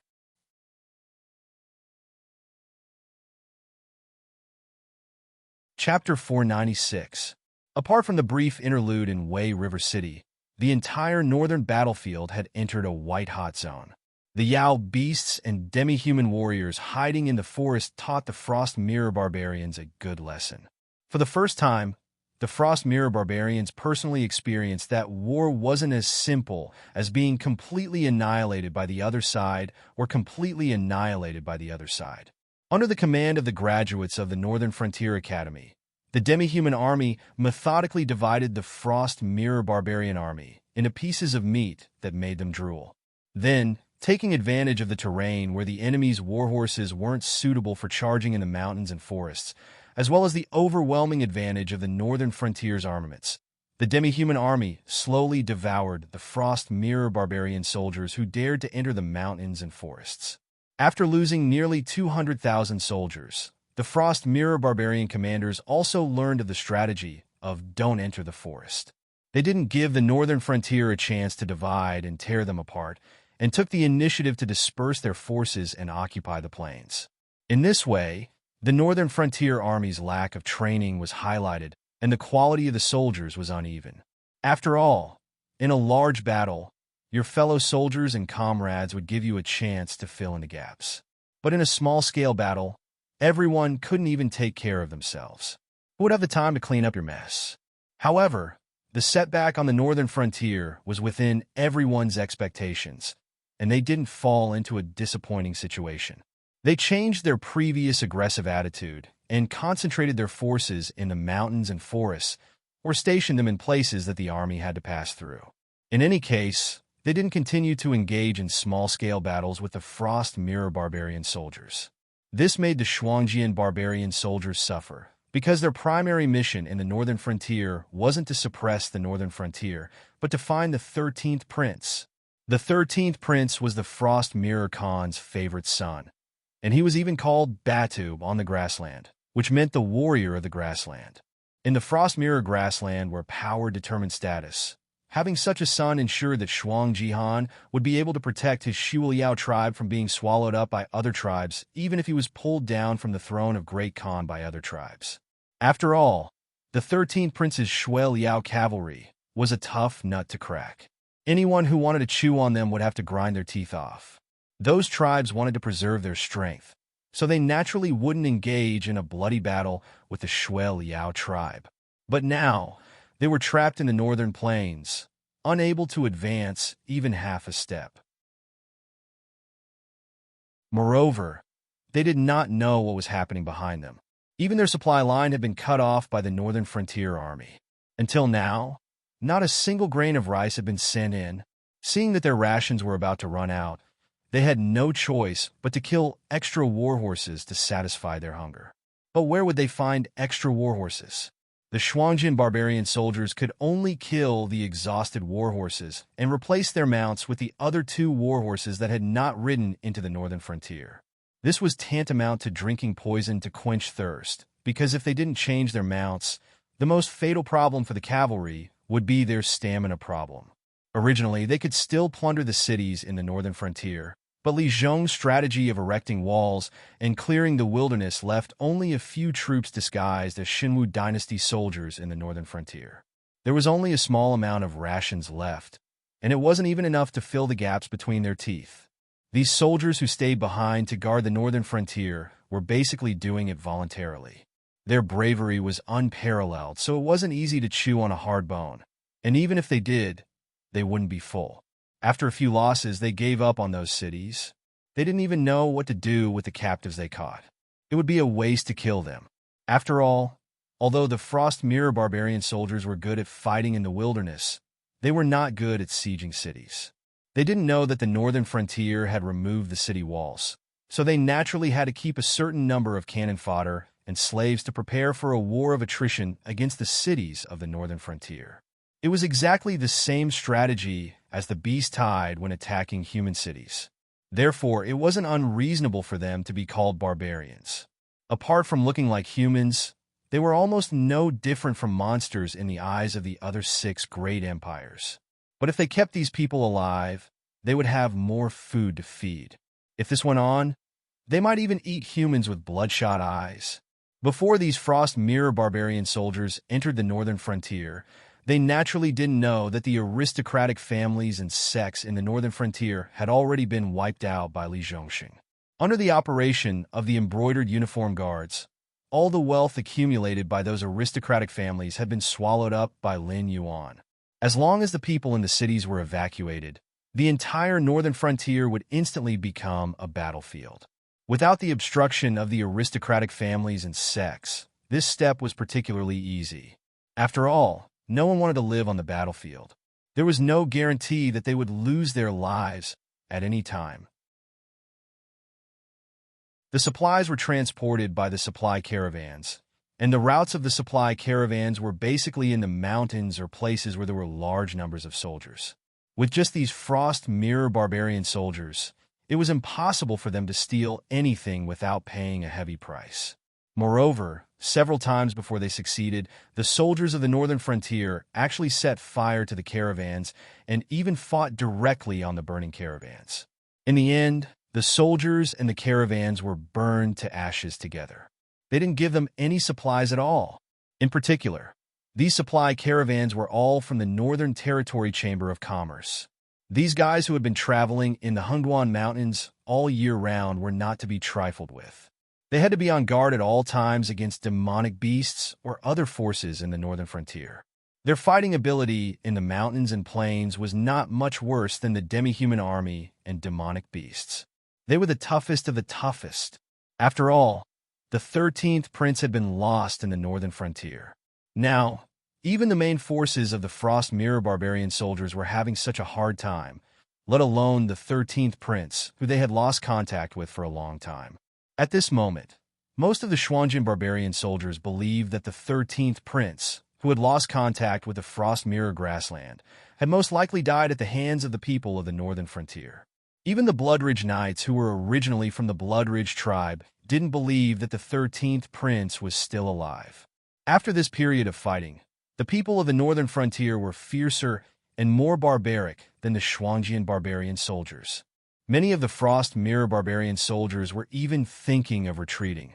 They felt that it was useless to continue staying in the northern frontier. It was better for them to go back and recuperate. Although the Frost Mirror barbarian soldiers were allocated with 3 horses per person, they couldn't eat all of them.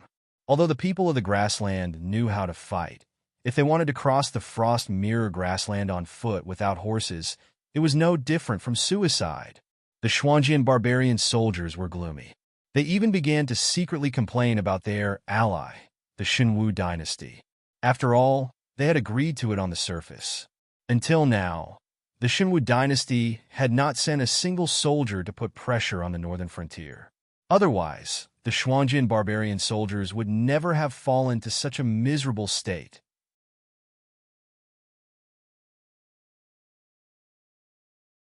Chapter 497. The war gradually reached its climax, but the Xinwu dynasty still didn't make a move. It wasn't that they didn't want to take this opportunity to attack the northern frontier, but the Frost Mirror barbarian troops entering the Central Plains were like fish entering water. Fighting cavalry in the endless plains was undoubtedly foolish. Thus, the Xinwu dynasty's army could only choose to retreat and defend the cities, leaving large areas of wilderness and villages to the Frost Mirror barbarian troops. However, even though most of the cities in the Central Plains were much more prosperous than the small cities in the north, their defensive capabilities couldn't be compared. They couldn't withstand the attacks of tens of thousands or even hundreds of thousands of Frost Mirror barbarian troops. Almost every now and then, news of a city falling would reach the imperial capital. A group of aristocratic family heads, sect disciples, and nobles were all cowering in the temporarily safe imperial capital, trembling in fear. Although the Xinwu dynasty's imperial capital seemed to be absolutely safe for the time being, even the monarch, Late Xiaoxing, was aware of the problem. As the instigators, how could they not know how much the imperial army in charge of protecting the imperial capital had been corrupted by them? It would be safer for them to go up and fight against the ferocious Xuanjian barbarian troops rather than rely on those young masters to climb up the city walls and fight against the ferocious Xuanjian barbarian troops. In an instant, the entire imperial capital was covered in a gloomy cloud of gloom. According to the style of these aristocratic families, they didn't care about anything other than their own land. If not for the fact that Late Xiaoxing was a powerful and tyrannical monarch, some people would have already begun to force Late Xiaoxing to give up large amounts of territory and recall the border troops to resist the Xuanjian barbarian troops. As for the consequences of doing so, they didn't care and didn't want to care. In any case, dying a few years later was better than dying now. I wonder what the situation is like in the north. A commander of the blood, Liao cavalry, carefully wiped his blood-stained scimitar clean on an animal skin before slowly sheathing it. Behind him were countless ferocious blood Liao knights, as well as an even larger number of disheveled, and demoralized slave soldiers. In front of them was a burning city. Judging from the tall and wide walls, this city definitely had a high status in the Central Plains. However, not only did this rich city fail to stop the Frost Mirror barbarians' advance, it only served to increase their desire to plunder. After all, even though the Xinwu dynasty might not be as rich as the entire Xuanjian dynasty, a city in the Xinwu dynasty was definitely richer than a tribe in the Frost Mirror Prairie. Even the Frost Mirror Khan's Blood Liao tribe was no exception. These Frost Mirror barbarian who had entered the Central Plains were living a much better life than their compatriots in the north. They ate until their mouths were full of oil, and they continued to collect large amounts of wealth. Once the higher-ups gave the order to retreat, they could leave at any time. With the wealth they plundered, they could at least raise the strength of the entire tribe by 2 levels.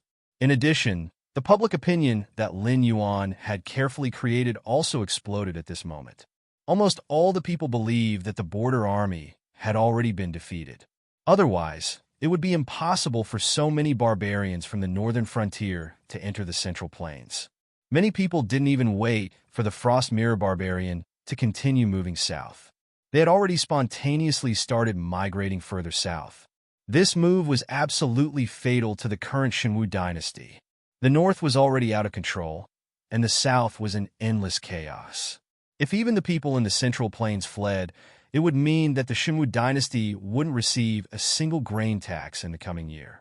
Apart from shamelessly asking for peace with Lin Yuan and acknowledging his control over the north, they could only earn resources through the sea trade route in the south. Otherwise, they would all have nothing to eat next year. Lei Chou-shing had no choice but to order officials at all levels to appease the people. At the same time, the border army in the north was on full alert to resist the Shuangjian barbarian reinforcements with all their might. The situation in the Central Plains was indeed stabilized in a short period of time. At the very least, the number of Frost Mirror barbarian troops no longer increased. After the supply line was cut off, they were no longer as difficult to deal with as before. With the garrisons in each city, they could still hold on for a while. At the very least, the situation in the Central Plains would not happen again. But at the same time, they had also blocked the Frost Mirror barbarians' path to invade the northern frontier. This immediately reduced the pressure on the northern frontier. And the Frost Mirror barbarian invaders were right to complain about their allies because it was the Xinwu dynasty that had cut off their supply line. There was no other way. After all, the place where the barbarians invaded was the source of the Wei River. If the defense line in the north remained open, these barbarians could cross the Wei River and enter the Central Plains at any time. Therefore, if they wanted to stop the Frost Mirror barbarians' attack, they couldn't leave any openings. This time, it could be said that Lei Chou-shing had shot himself in the foot. Not only did he not cause the northern region to be unable to recover from this setback, but he had also suffered enough. Every day, he had a sickly look on his face and did not even attend court if he could. After all, once the officials gathered, there would always be an imperial censor who would come out to question him. Why were the 700,000 Frost Mirror barbarian able to bypass the border army's defenses and plunder the Central Plains? Why did the Xinwu dynasty suffer such heavy losses? Why didn't they send out a decent army to win 2 battles to vent their anger? Of course, Lei Chou-shing wouldn't say that this was a plan he had prepared to kill 2 birds with 1 stone. First, he could let the Frost Mirror barbarian invade the north and delay Lin Yuan's annexation of the north. This would give him enough time to pacify the south or mobilize his troops to fight the northern frontier. In addition, Lei Chou-shing had previously used his connections to transfer a group of Blood Liao Knights into the northern frontier. It was as if a knife was hanging over his head. He wanted to take advantage of this opportunity to reorganize the northern defense line and get rid of all the generals who were close to Lei Chou-shing in one fell swoop before replacing them with trusted subordinates. But he didn't expect the Shuangjian barbarian to do this repeatedly. Not only did he want to attack the north, he didn't even let off his ally. After all, Lei Chou-shing couldn't announce that all this was because of his own mistakes, could he? In that case, how could he still be the emperor? Moreover, as a political expert, Lei Chou-shing could naturally see the real side of the matter from the layers of appearances. For example, the seemingly sharp questions of the imperial censor were actually just a prelude. Once the time was right, those aristocratic families would force him to cede a large amount of land to the Shuangjian dynasty and the Qinjiang dynasty in exchange for peace. Anyway, the one who would lose was the Xinwu dynasty, not the aristocratic families. Now that the Xinwu dynasty was in danger, if they continued to support Lei Chou-shing to fight on 2 fronts, and at the same time become enemies with the northern frontier, the inheritance of the aristocratic families that had been passed down for hundreds or even thousands of years would be destroyed in their hands. Of course, after this main goal was achieved, they would propose to withdraw the troops in various regions. It seemed that they wanted to reduce the expenditure of the national treasury, but in fact, they wanted Lei Chou-shing to disperse his cultivation and gradually lose the ability to suppress the aristocratic family's troops.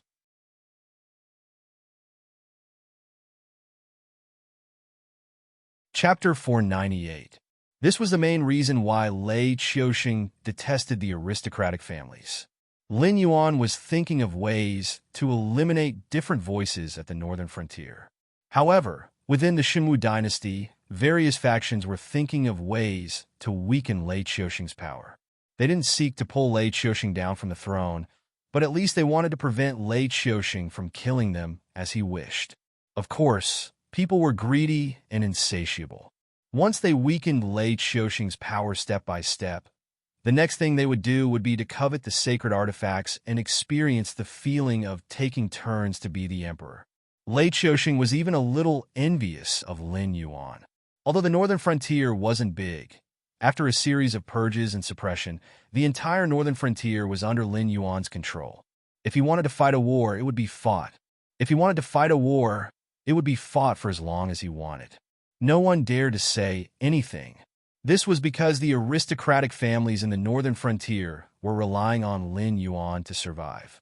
Once Lin Yuan fell from power, the entire northern frontier would be weakened and destroyed. This kind of method of attaching an entire force to a single person was extremely stupid.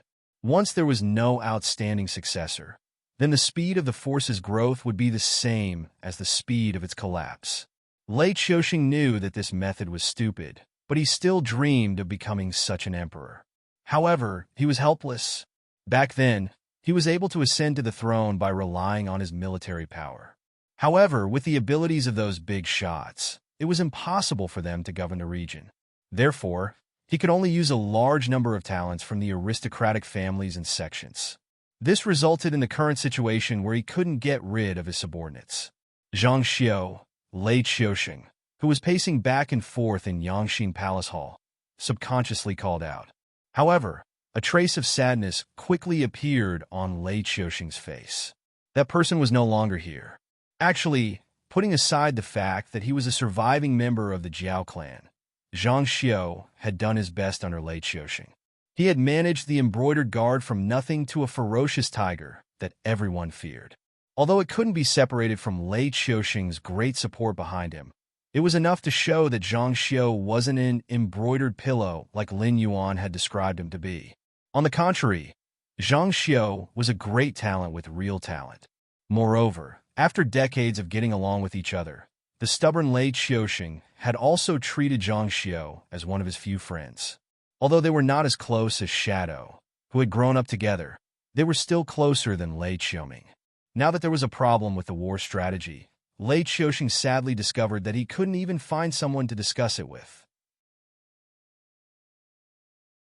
After a while, Lei Qiusheng walked out of Yangxing Palace Hall with bloodshot eyes and strode to the yamen of the Servants' Administration. "Greetings, Your Majesty." The Servants' Administration wasn't just one of the two intelligence agencies in Lei Qiusheng's hands. It was also a place that trained eunuchs and palace maids to serve the imperial family, nobles, and even high-ranking officials. For people born in this place, they had to remember the faces of even the students who had passed the imperial examinations but hadn't had the chance to be promoted. How could they be blind when facing Lei Qiusheng, the ruler of a country? Lei Qiusheng waved his hand, indicating for the eunuchs and palace maids to stand up. At the same time, he asked, "Where is my Lin Jun now? How long will it take for him to return?" However, the response to Lei Qiusheng was a deathly silence. Suddenly, Lei Qiusheng's heart skipped a beat. There was even a hint of panic on his face. As his trump card, Lin Jun's importance to him was self-evident. If something happened to Lin Jun, not to mention the covetous eyes of the two empires, even Lin Yuan could step on his head and abuse his power. "Speak!" Lei Qiusheng fiercely stomped his foot, shattering a white jade tile as he roared in annoyance.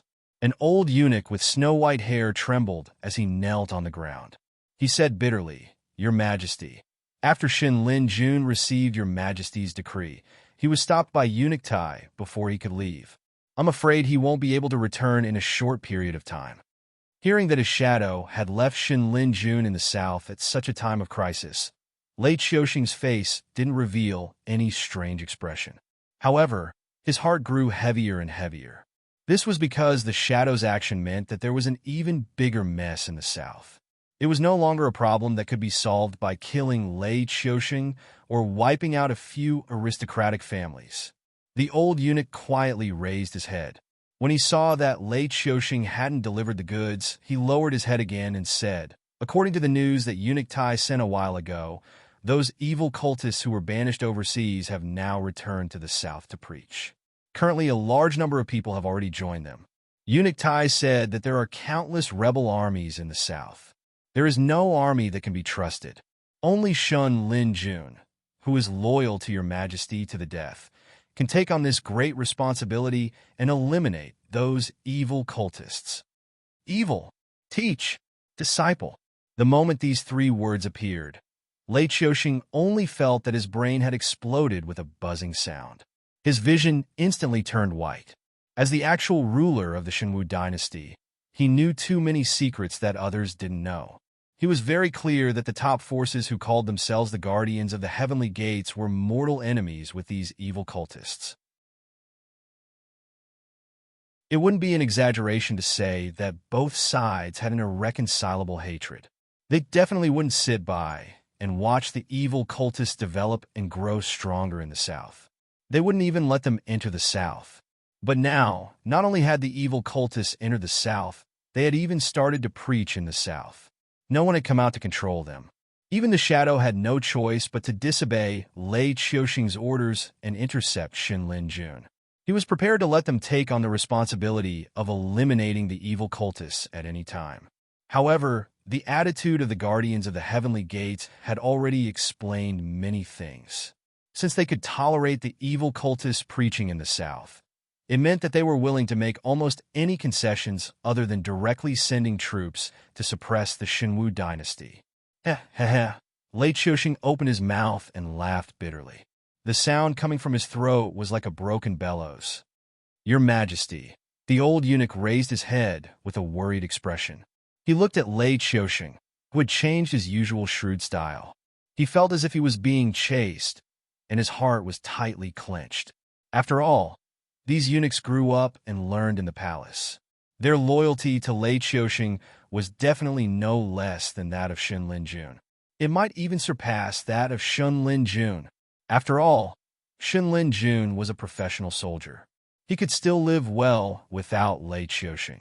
Even if he retired and went to a remote city to be a demon slayer or a mercenary, he could still live a good life. However, these eunuchs were different.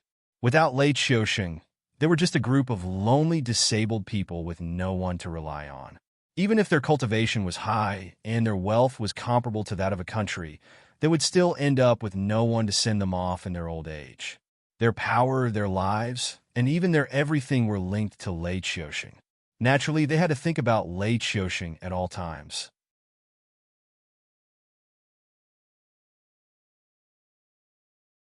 Chapter 499. This humble one is doing very well.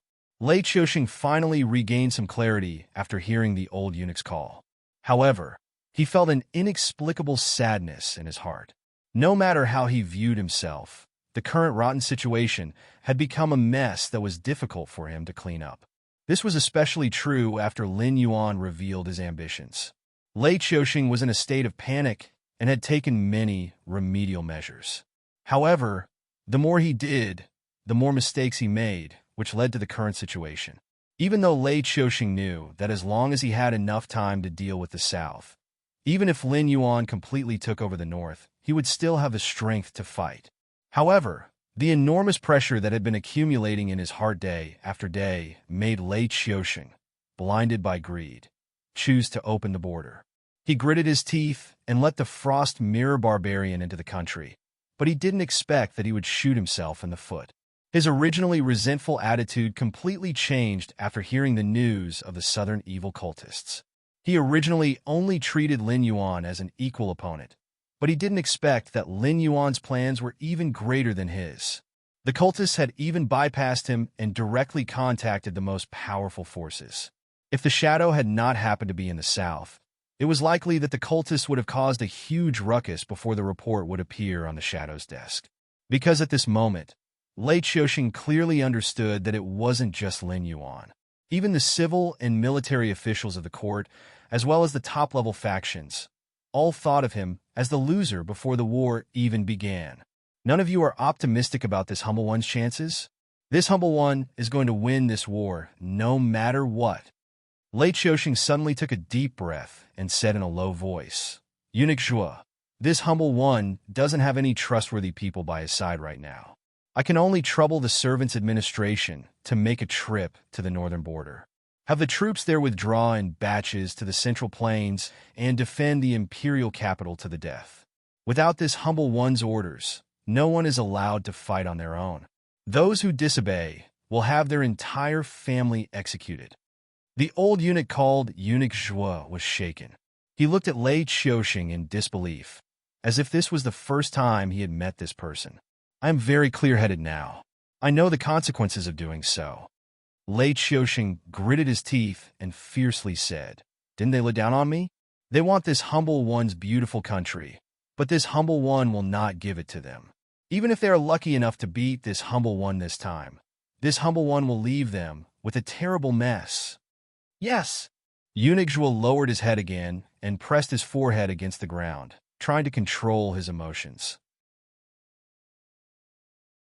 He wasn't sure what Lei Qiuxing was feeling right now, but he was sure that Lei Qiuxing wasn't clear-headed at the moment. Otherwise, he wouldn't have made such a decision that harmed others without benefiting himself. He wouldn't have chosen to give up on all his plans at this time. However, Eunuch Zhuo did not have eunuch Tai's cultivation, nor did he have Zhang Xiu's forbearance, nor did he have Li Zhong's wisdom. He was just a loyal official, a foolish loyal official. Thus, even though he knew that Lei Qiuxing's decision was wrong, Eunuch Zhuo did not speak up to dissuade him. On the Frost Mirror grassland, far away from the Xinwu dynasty, in the royal tent of the Xiuliao tribe, a man who seemed to be in his 30s was holding a book in his left hand and a white stone in his right. His brows were furrowed as he sat in the tent in deep thought.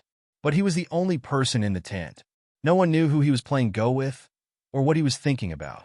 The man's skin was white and delicate, as smooth as milk. He didn't seem like a child of the grassland who had been tempered by the sun and wind day and night. Instead, he seemed like one of those scholarly Confucian disciples from the south of the Xinwu dynasty. He even wore a moon-white brocade robe, the style of which had been popular in the Xinwu dynasty last year. However, the material used was even more luxurious and expensive than the vast majority of high-class cloth shops. One could tell at a glance that it was no ordinary item. Even more inconceivable was that the book in the man's hand was not some incomprehensible Go manual, nor was it a Confucian classic. Instead, it was a book that could be seen everywhere on the northern frontier and that no one dared to disobey. The new laws of the northern frontier. Third Prince, the Blood Eagle, has sent back a message. A Frost Mirror barbarian, wearing a leather coat and iron armor, placed a stack of parchment in front of the man. Without waiting for him to speak, the Frost Mirror barbarian cupped his fists and left the tent. The man acted as if he hadn't heard anything. His brows were still furrowed as he pondered for an incense stick's worth of time. Suddenly, his eyes lit up, and he gently placed the white stone in his hand on the chessboard. The entire chessboard instantly came to life. The white stone that had been in a disadvantageous position suddenly twisted and turned into a killing move. At this point, the man finally put down the book in his hand. He stood up and walked to a copper basin to wash his hands with water. Then, he used a piece of dry animal skin to wipe the water off his hands. Only then did he return to his soft couch and sit down. He picked up the stack of parchment and began to read. It wasn't until he finished reading the last parchment that the man slowly exhaled and murmured, "He's gone mad." The Blood Eagle was an intelligence agency that he had set up himself. However, Frost Mirror Barbarian wasn't good at intelligence.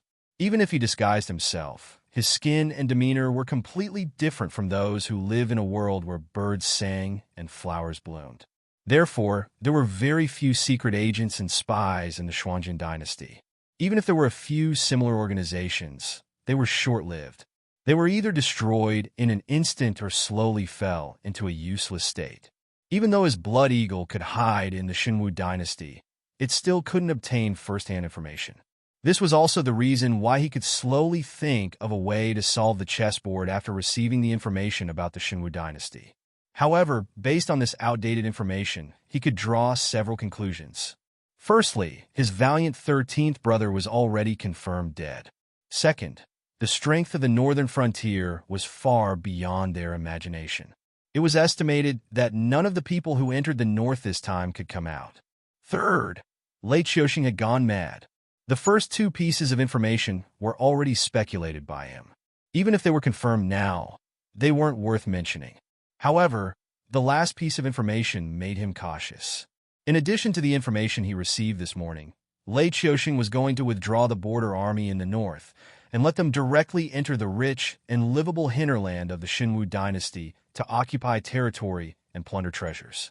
In other words, Lei Qiuxing was going to use the entire Shuangjian dynasty as a knife and let them be the executioners whose hands were stained with blood. For Lei Qiuxing would get rid of all the major problems and directly reshuffle the power structure of the entire Xinwu dynasty. But what if he's not mad? The third prince's eyebrows, which had just relaxed, were tightly knitted together again.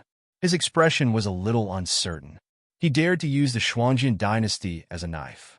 Wasn't he afraid that it was easier to invite the devil than to send the devil away?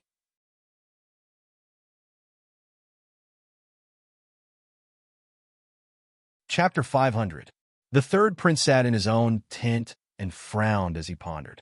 After a while, he realized that something was not right. How did Lei Qiuxing end up like this? It was because the Qing-Jiang Empire and Shuangjian Empire had joined forces with the Hengduan Mountains and the Dragon Palace of the Four Seas to attack the Xinwu dynasty at the same time. As a result, even the basic garrison troops were transferred to the front line. Although the front line looked stable, the interior was as soft as mud. Not to mention the Northern Frontier King and the Qing Peng King. Even the rebels could threaten Lei Qiuxing's position. However, why would the four forces join forces to attack the Xinwu dynasty? With the third prince's wisdom that did not match that of the people in the grassland, he quickly thought of the top forces that were above the empire. It was obvious that Lei Qiuxing had offended one of the top forces because of something. That was why there was a war everywhere, giving the aristocratic families and sects who coveted the high position space to cause trouble. After joining forces with Lei Qiuxing, the situation gradually became clear. The thing that made the top forces hate the Xinwu dynasty so much that they used all their influence to make the four forces join forces should still be in Lei Qiuxing's hands.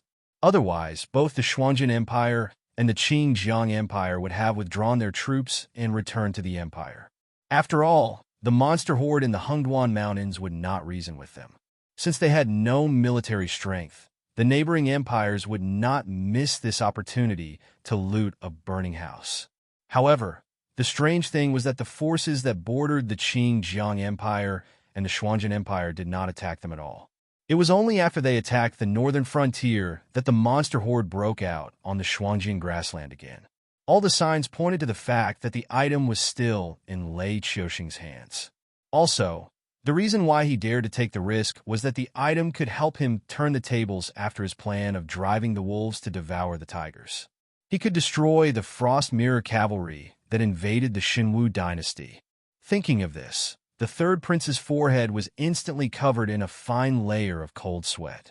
Shakily standing up from his soft couch, the third prince walked step by step towards the door of the tent. This was not because his body was weak. On the contrary, the fact that he was able to maintain his fair and smooth skin on the Frost Mirror grassland was not because he was talented. Rather, it was because the third prince had cultivated at a terrifying speed since he was a child. He was only in his 30s, but he had already reached the Heaven Star realm. With his stellar energy protecting his body, he was naturally impervious to the cold wind. In terms of cultivation alone, the third prince was probably the strongest of the Frost Mirror Khagan's many sons. Unfortunately, leading an army into battle did not depend on the cultivation of the general. There were many other factors that had to be considered.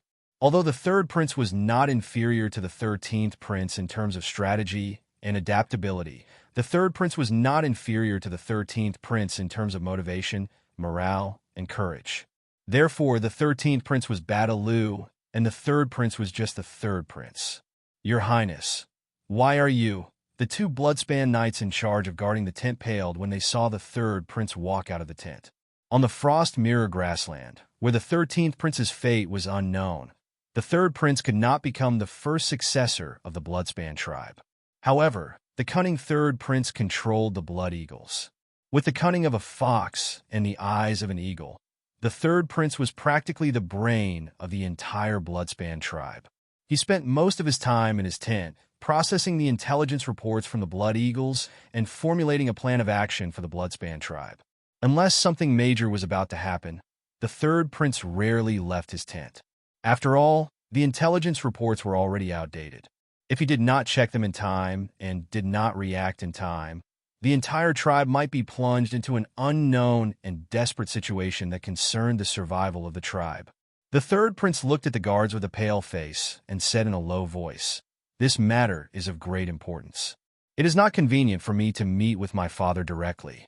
I can only trouble you to go first and tell my father that no matter what he is doing, he is to postpone everything and wait for me.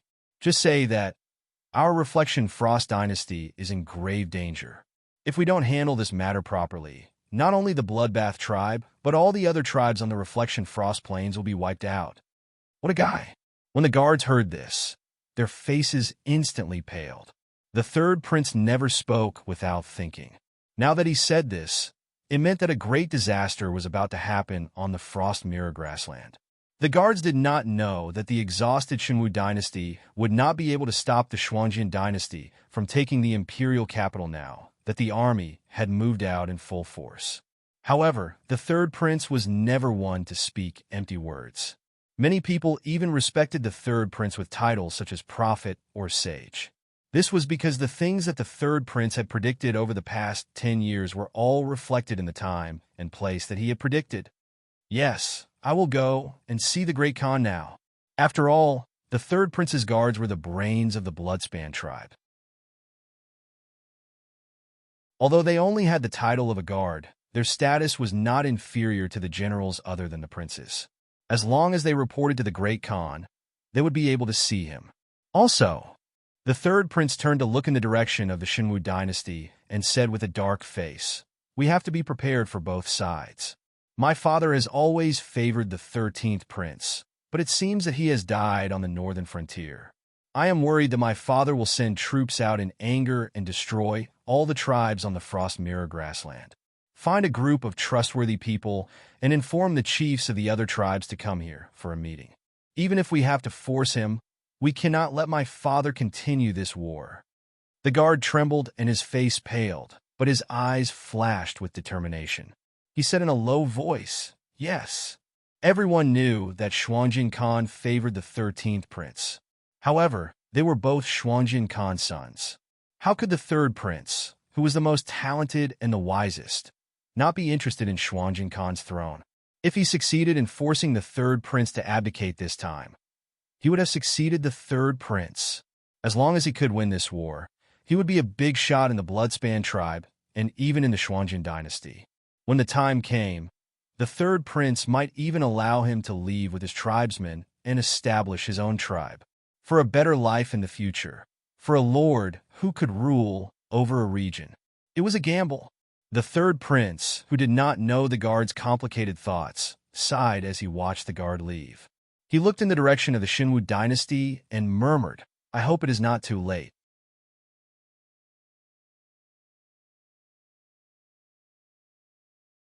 Chapter 501.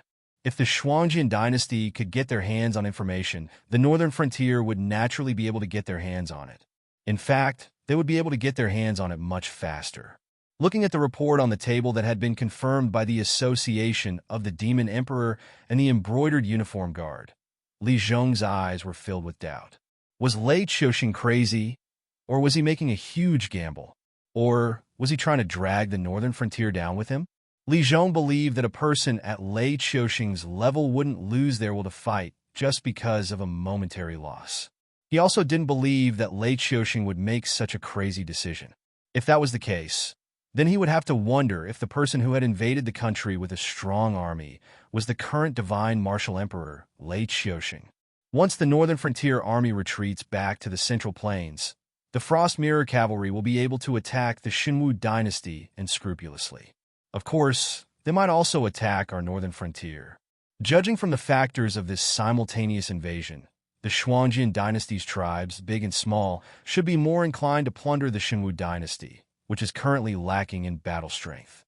However, the disappearance of the 13th prince will cause the Frost Mirror Khan to target the northern frontier. Lei Qiuxing's seemingly crazy move has hit the nail on the head. If we go to stop the Xuanjian dynasty, we will have to split off our already small forces to take over the defense line left behind by the Shenwu dynasty's frontier army. Not only will it be a waste of effort, but it will also be easy for Lei Qiuxing to attack us. However, if we don't stop the Xuanjian dynasty, we will have to face the most elite Shui Liao cavalry. Without the Shui Liao knights who could contend against the divine Marshal Chengbu, with the strength of the Shenwu dynasty's border army and Lei Qiuxing's plans, it would be more than enough to defeat the Xuanjian dynasty's invasion.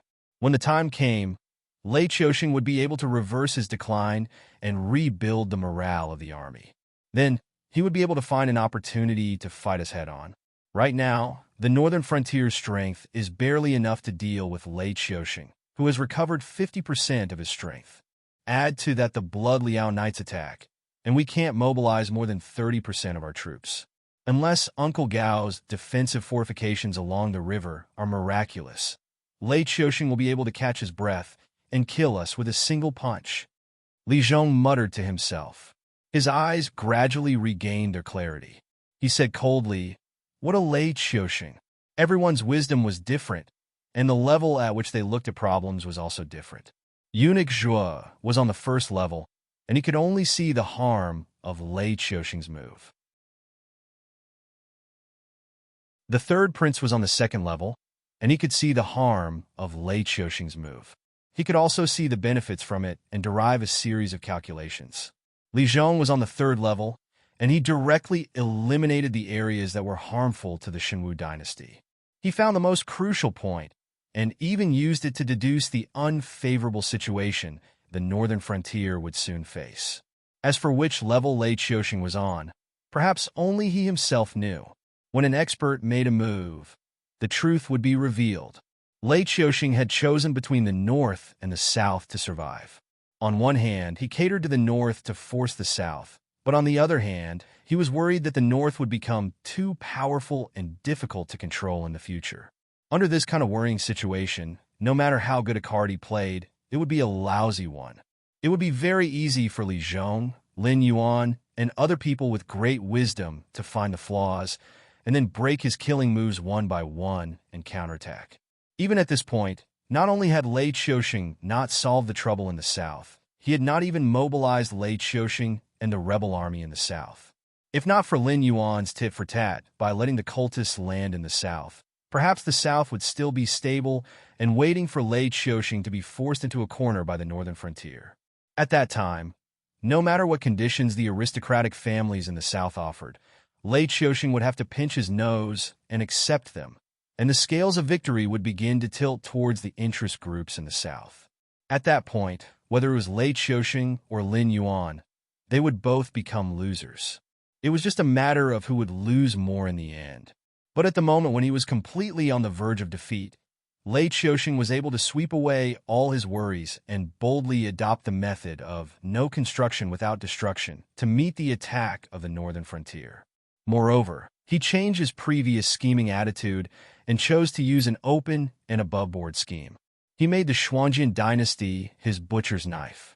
While suppressing the northern frontier and sweeping away the aristocratic families in the Central Plains, he concentrated his forces to defend the imperial city and the nearby territories.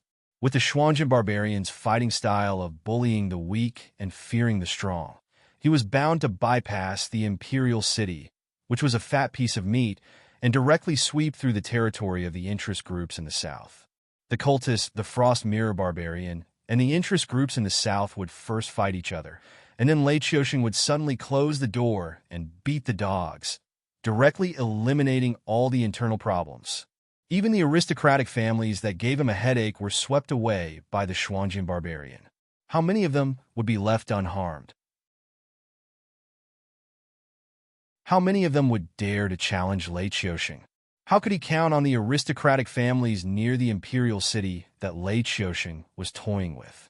Moreover, the Xuanjian barbarian would not continue to attack the Shenwu dynasty. Instead, they would retreat to the Frost Mirror grasslands to lick their wounds. At that time, if the northern frontier still could not deal with the problem of the Blood Liao Knights, it would be a huge joke. Should he take this move or not? For the first time, Li Zhong felt that the wisdom he was so proud of was actually useless at this moment. He realized that compared to ambitious and ruthless characters like Lei Qiuxing and Lin Yuan, he lacked the most crucial thing, courage. He did not want to waste his energy fighting the Xuanjin dynasty, but he also did not want to take the risk of Lei Qiuxing rebuilding his confidence. At this moment, he did not know what to do. "Your Highness, battle report." A guard strode into Li Zhong's office and placed a battle report on Li Zhong's desk. Li Zhong tore open the wax seal on the envelope and took out the letter. His face immediately turned ashen as if he had eaten a fly. While he was still making preparations, Lei Qiuxing had already begun to move. At present, most of the northern border army had been wiped out, and the rest were fighting as they retreated toward the central plains. After all, these border armies had been stationed at the border for many years and had encountered the barbarians of the Xuanjin dynasty more than once or twice in the wilderness. While they might not be evenly matched, they would not be routed so quickly. This is troublesome. This is really troublesome. Li Zhong felt his temples throbbing with pain. Lei Qiuxing had actually played a dirty trick right in front of them.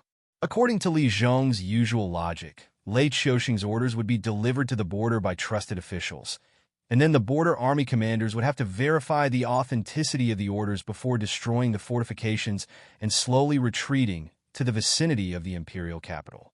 But just as he received news that Lei Qiuxing was cutting off all means of retreat, the border army had already moved. What did this mean? It meant that Lei Qiuxing had given the Northern Frontier Intelligence Agency a vicious slap to the face.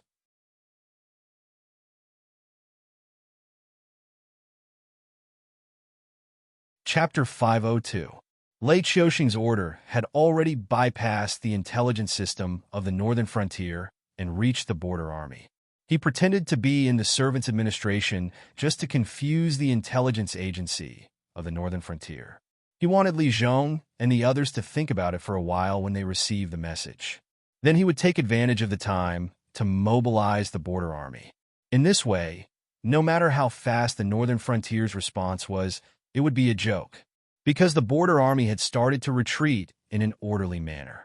Could the Northern Frontier attack the border army under the pressure of the Xuanjin barbarian and cut off their retreat? If the Northern Frontier really had that kind of strength, how could they be forced to this step? At the same time, it was also a challenge. How many troops do we have left? Li Zhong looked up at the guard who didn't have time to retreat, looking very gloomy. The guard thought for a while and said bitterly, "The main force of the southern expedition is in the border army to carry out the plan of the Great Wall. Some of them are in the north to clean up the rebels or to entangle the Frost Mirror barbarian who got separated from the main force. The Falling Star Army is now surveying the terrain near Wei River City, preparing to build a position to resist the naval attack of the Shenwu dynasty. The Subhuman Army is fighting with the demon beasts, so some of them are scattered in the forests. It's hard to gather them in a short time. If your Highness wants to mobilize the troops as soon as possible, only the Northern Army hasn't been mobilized yet." Li Zhong was now a criminal. Without Lin Yuan's permission, the 100,000 guards of the prince's mansion were not allowed to leave Shunning City. They had already made a mistake once. If they made another mistake, no matter how good Li Zhong's reputation was, no one would be able to keep his head. Luckily, the Northern Army in the Northern Frontier could be mobilized, though the guards couldn't be mobilized. Li Zhong thought for a while and scolded with a smile. Mobilize the Northern Army? Then it's better not to do anything. The Northern Battlefront Army, which had just been expanded twice, was disbanded recently. Those experienced soldiers were all sent to the front line. Even the soldiers we lost in the rebellion of the three cities were sent from the Northern Battlefront Army. Do you think they still have people? Well, the guard touched his head and smiled. Even so, they are one of the three armies in the Northern Frontier. They can spare 100,000 soldiers, can't they? Your Highness, you think too much. He could tell that this prince didn't care about his own life at all. He knew that this was a job that would cost him his head, but he still wanted to take the 100,000 guards out and wrestle with the border troops of the Shenwu dynasty who had retreated back to the Central Plains. Li Zhong shook his head helplessly and smiled bitterly. The Northern Army can't even gather 600,000 soldiers, and they have to be stationed in different places in the northern frontier. It's a chaotic time. Who knows how many demons and monsters are going to cause trouble? Almost all the bright gown guards are going to fight with the army. The local troops and the Association of Demon Kings can't suppress the northern frontier. Besides, Li Zhong stopped abruptly. He waved his hand and said, "Anyway, the northern army can't be mobilized. Within 4 hours, you have to bring me at least 100,000 soldiers. Otherwise, the guards of the royal palace will go out to fight. Even if we can't kill all the border army of the Shinwu dynasty, we have to try our best to wipe them out." As soon as he finished speaking, Li Zhong's face was so gloomy that it was about to drip water. Some words couldn't be heard by a mere guard. The northern frontier wasn't a paradise where everyone was united. There was a lot of blood hidden under the peaceful land. Various factions wanted to take advantage of this opportunity to fight for enough benefits for themselves. Although they had all given up on the position of the actual ruler under Lin Yuan, this did not mean that they were pure of heart and did not care about anything. It was like the aristocratic families that depended on the Northern Territory Chamber of Commerce to survive. How could the Qiao family and the Shui family be compared with the other aristocratic families? Although the forces that depended on the northern frontier were controlled by the factions and wouldn't think about being the leader, they would take this opportunity to suppress and scheme against each other because of their irreconcilable hatred. Even if they were punished afterwards, they would still do it. These actions were the same as the forces that rebelled in the Shinwu dynasty. It was just that they didn't have the resources and strength to stand on their own in the northern frontier. They could only drag down the forces of the other factions and try their best to eliminate more forces to increase their own speaking rights. Usually, the northern frontier looked peaceful on the surface. However, at this critical moment, no one could be sure whether they were loyal or not. Li Zhong didn't know who he could trust. He could only let them work together according to their original factions and try his best to avoid infighting. However, there were some ticking time bombs that he had to guard against. For example, Zhang Qilin. The guard had a bitter expression on his face. He could only helplessly accept this task before turning around and leaving the office. He didn't have as many misgivings as Li Zhong. Naturally, he didn't have as many worries as Li Zhong. However, Li Zhong was now their master. Once Li Zhong fell from power, they could forget about having good days in the future. I really envy you guys. You don't have to think so much. Li Zhong looked at the guard who was gradually walking away and shook his head with a bitter smile. However, a moment later, Li Zhong's face returned to its cold and indifferent expression. However, a trace of madness appeared in his eyes. "Didn't you, Lei Qiuxing, want to play an open scheme with us and turn the area around the imperial capital into a place where anyone who touches you will have to stab their hands with blood? This old man doesn't believe in this evil. While you're organizing a defensive position, this old man will do his best to eliminate the effective forces in your hands and let those Shuangjin barbarian people bleed first. Let's see if you can still sit still on the fishing platform." Li Zhong's strategy wasn't weak. However, he didn't have Lei Qiuxing's boldness. However, this didn't matter. Even a rabbit would bite when cornered. If he couldn't find a way to deal with Lei Qiuxing's open scheme with his own courage, then he might as well give up on his reasoning and use an absolutely bold and crazy strategy. In any case, Lei Qiuxing dared to act as if he was going to drag the northern frontier down with him. How could the northern frontier not dare to accept this? However, on the surface, Lei Qiuxing wanted to drag the northern frontier down with him. However, he still had a trump card in his hands. It didn't matter even if he didn't achieve the desired effect.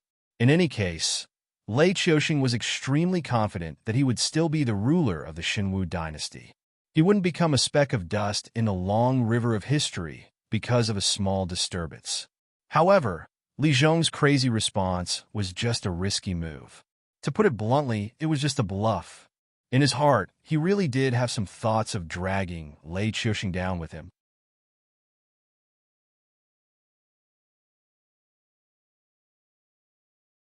Chapter 503.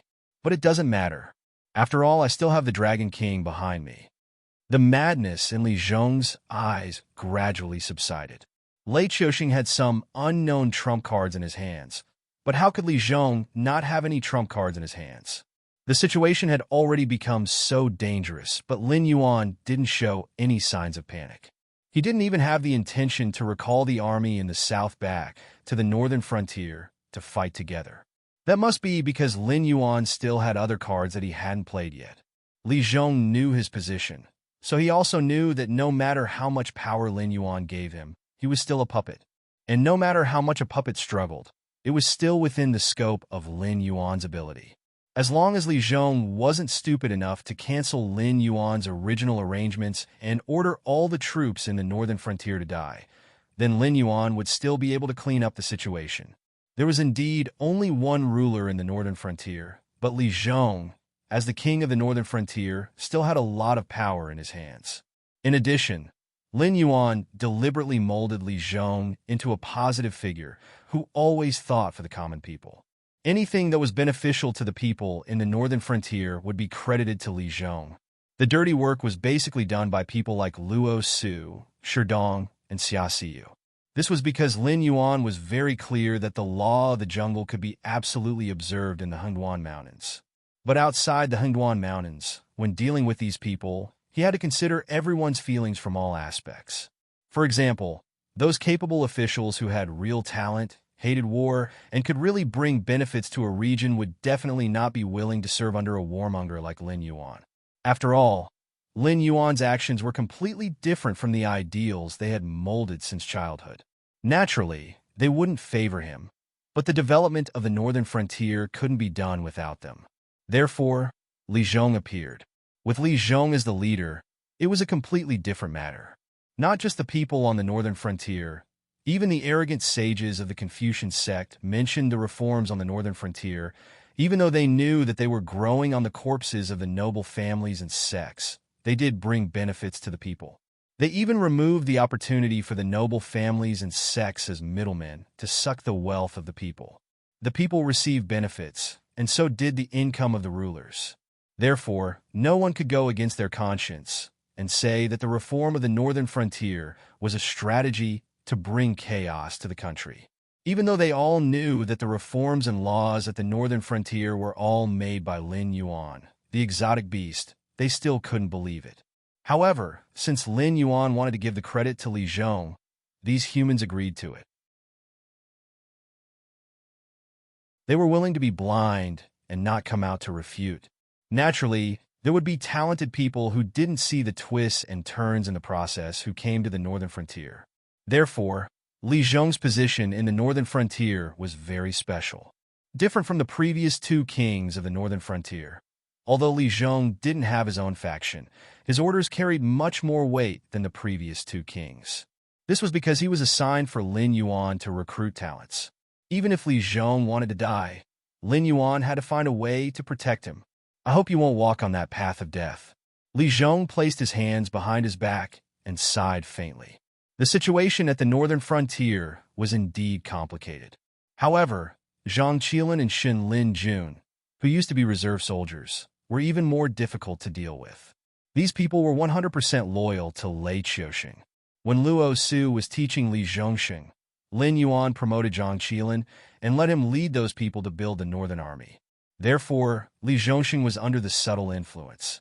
His loyalty to Lei Qiuxing was no longer what it used to be. This time, Lei Qiuxing's action of no building without destruction had greatly impacted Li Zhongxing, who had been nurtured in the northern frontier. Therefore, Li Zhongxing, who was far away in the front line, might not be absolutely loyal to Lin Yuan. However, when it came to protecting the people of the northern frontier, Li Zhongxing would spare no effort to complete it. Therefore, the Great Wall plan would never have any mistakes. However, Zhang Qilin, who had been hanging out with those old brothers, wasn't affected by this. These people still maintained absolute loyalty to Lei Qiuxing. Since Lei Qiuxing could bypass the intelligence agencies of the northern frontier and move the border army to retreat under their noses, then it was impossible for him not to bypass their spies and send the secret edict to Zhang Qilin. At this critical moment, it was better to be stabbed by someone from the inside than to fight against those barbarians of the Shuangjian dynasty. Li Zhongxing stayed in the northern frontier as a prisoner because he wanted to keep an eye on Zhang Qilin and those old subordinates of Li Zhongxing. However, now that Lei Qiuxing had taken such drastic measures, only an idiot would let those border army soldiers leave. However, if he moved, no one could guarantee that Zhang Qilin wouldn't act rashly. Before this, the Northern Frontier's troops were all sent from the Northern Battlefront Army. Of course, it wasn't because the soldiers of the Northern Battlefront Army were strong and had good training. It was because Lin Yuan didn't want Zhang Qilin and those reserve soldiers of Shun Lin Jun to make the Northern Battlefront Army into a private army. That was why he wanted to use this method to scatter those officers of Shun Lin Jun's reserve soldiers into different troops so that they couldn't cooperate with each other. Two flowers bloomed, one on each side. Let's not talk about the scheming in the Northern Frontier for now. Li Zhongxing, who was near Donglin City, wasn't having a good time at the moment. Because of the Xinwu dynasty's border army's retreat, the original barrier naturally didn't exist anymore. Although the Xinwu dynasty's army wouldn't go deep into the Northern Frontier's territory, they wouldn't come near the border and cause trouble near Donglin City, which was heavily guarded. However, even if the Xinwu dynasty's army didn't come, it didn't mean that the Xuanjian dynasty's barbarians were so sensible. As soon as the border army retreated from the fortifications, the barbarians rushed in impatiently. After all, the border army had been ordered to defend the defensive line for the past few days. Not to mention supplies. Even the scouts couldn't penetrate the defensive line. Therefore, the 2 million Frost Mirror Barbarian from before had completely lost contact with them. Now that things had developed to this point, it wasn't just a matter of the missing 13th prince anymore.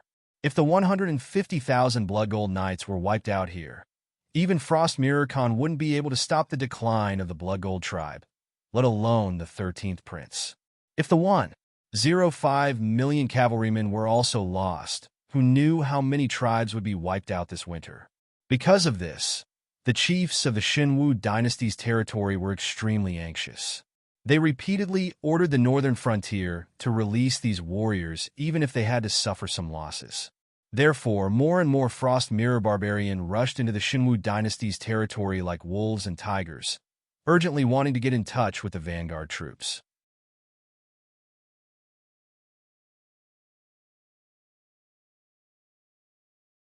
Chapter 504. Previously, Li Zhongxing had used a different strategy to eliminate the vanguard troops, so he could treat them as if they did not exist. But now that the Great Wall plan was halfway through, if he allowed this large wave of barbarians to pass through, the entire plan would become a joke. Moreover, even if these barbarians were not very smart, it was impossible for them to allow the Northern Territory to build a defensive fortification that could isolate them from their territory. Damn it, let's go all out. Li Zhongxing unsheathed the long sword at his waist and said fiercely, "Don't panic. Craftsmen, finish your work in an orderly manner. My men will escort you back to the safety of Donglin City in an orderly manner. Leave 5,000 men to guard the craftsmen. The rest of you, follow me and prepare to fight those barbarians." Almost all of the soldiers following Li Zhongxing were the elites of the Southern Expedition. Apart from the first batch he had brought out, the rest were all veterans who had participated in the encirclement and suppression of the rebel army in the north. Although the quality of their battle was not up to par, they had still been honed on the battlefield. These soldiers naturally exuded the aura of an invincible army. The Xuanjian barbarian army arrived in an instant, but they did not break through the enemy's formation and charge immediately. Instead, they set up camp 15 li away from Donglin City, seemingly intending to engage in a tug-of-war with Li Zhongxing's headquarters.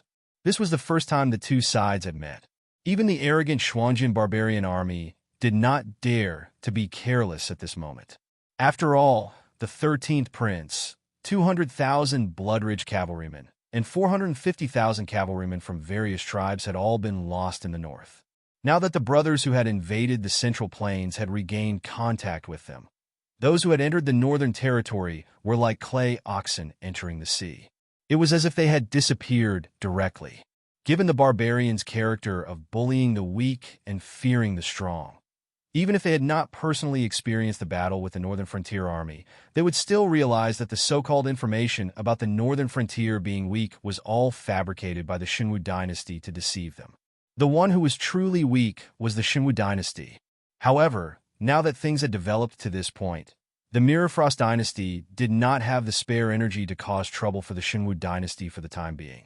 After all, their brothers, as well as the 13th prince, whom the Khan had placed all his hopes on, were all trapped in the north. If this matter was not handled properly, the Mirror Frost Khan would be enraged, and countless heads would roll. Both sides had merely set up a battle formation and were facing each other.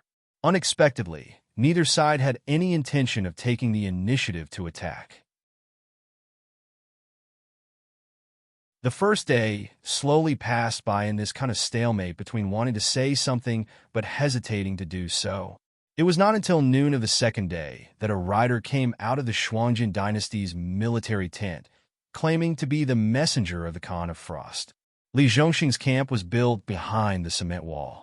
Because the fortification had just begun construction, even with the help of cement, it was impossible to complete it in a short period of time. Moreover, this fortification was only outside Donglin City and had not yet been connected to the planned cities. Naturally, the Xuanjin barbarian did not know that this was the wall of despair that they would encounter in the future. It was just a temporary fortification built by the Northern Frontier Army. The ranger in charge of guarding the place held the so-called messenger on the ground and carefully searched him. After making sure that he did not carry any weapons, he was escorted into the main camp to meet with Li Zhongxing. After entering the commander's tent, the messenger did not mock Li Zhongxing with a sneer on his face. Instead, he cupped his fist with a solemn face and said in a deep voice, "I am K Tung, the young chief of the Green Carp tribe in the Frost Mirror Grassland. Greetings to all the generals." The moment his voice fell, all the generals in the commander's tent looked at each other in dismay. Then, their eyes fell on Li Zhongxing's face at the same time. It was said that the Xuanjin barbarian was rude and unreasonable. But now, this messenger had changed his usual behavior. There must be something fishy going on. "I am Li Zhongxing, the commander of the southern expedition in the northern frontier." Li Zhongxing sat on the tiger skin chair, looked down at K Tung, and said in a deep voice, "The Xuanjin dynasty started the war without declaring war. First, they attacked our northern frontier territory. Now that the army is here again, the young chief has changed his usual behavior. This is really confusing."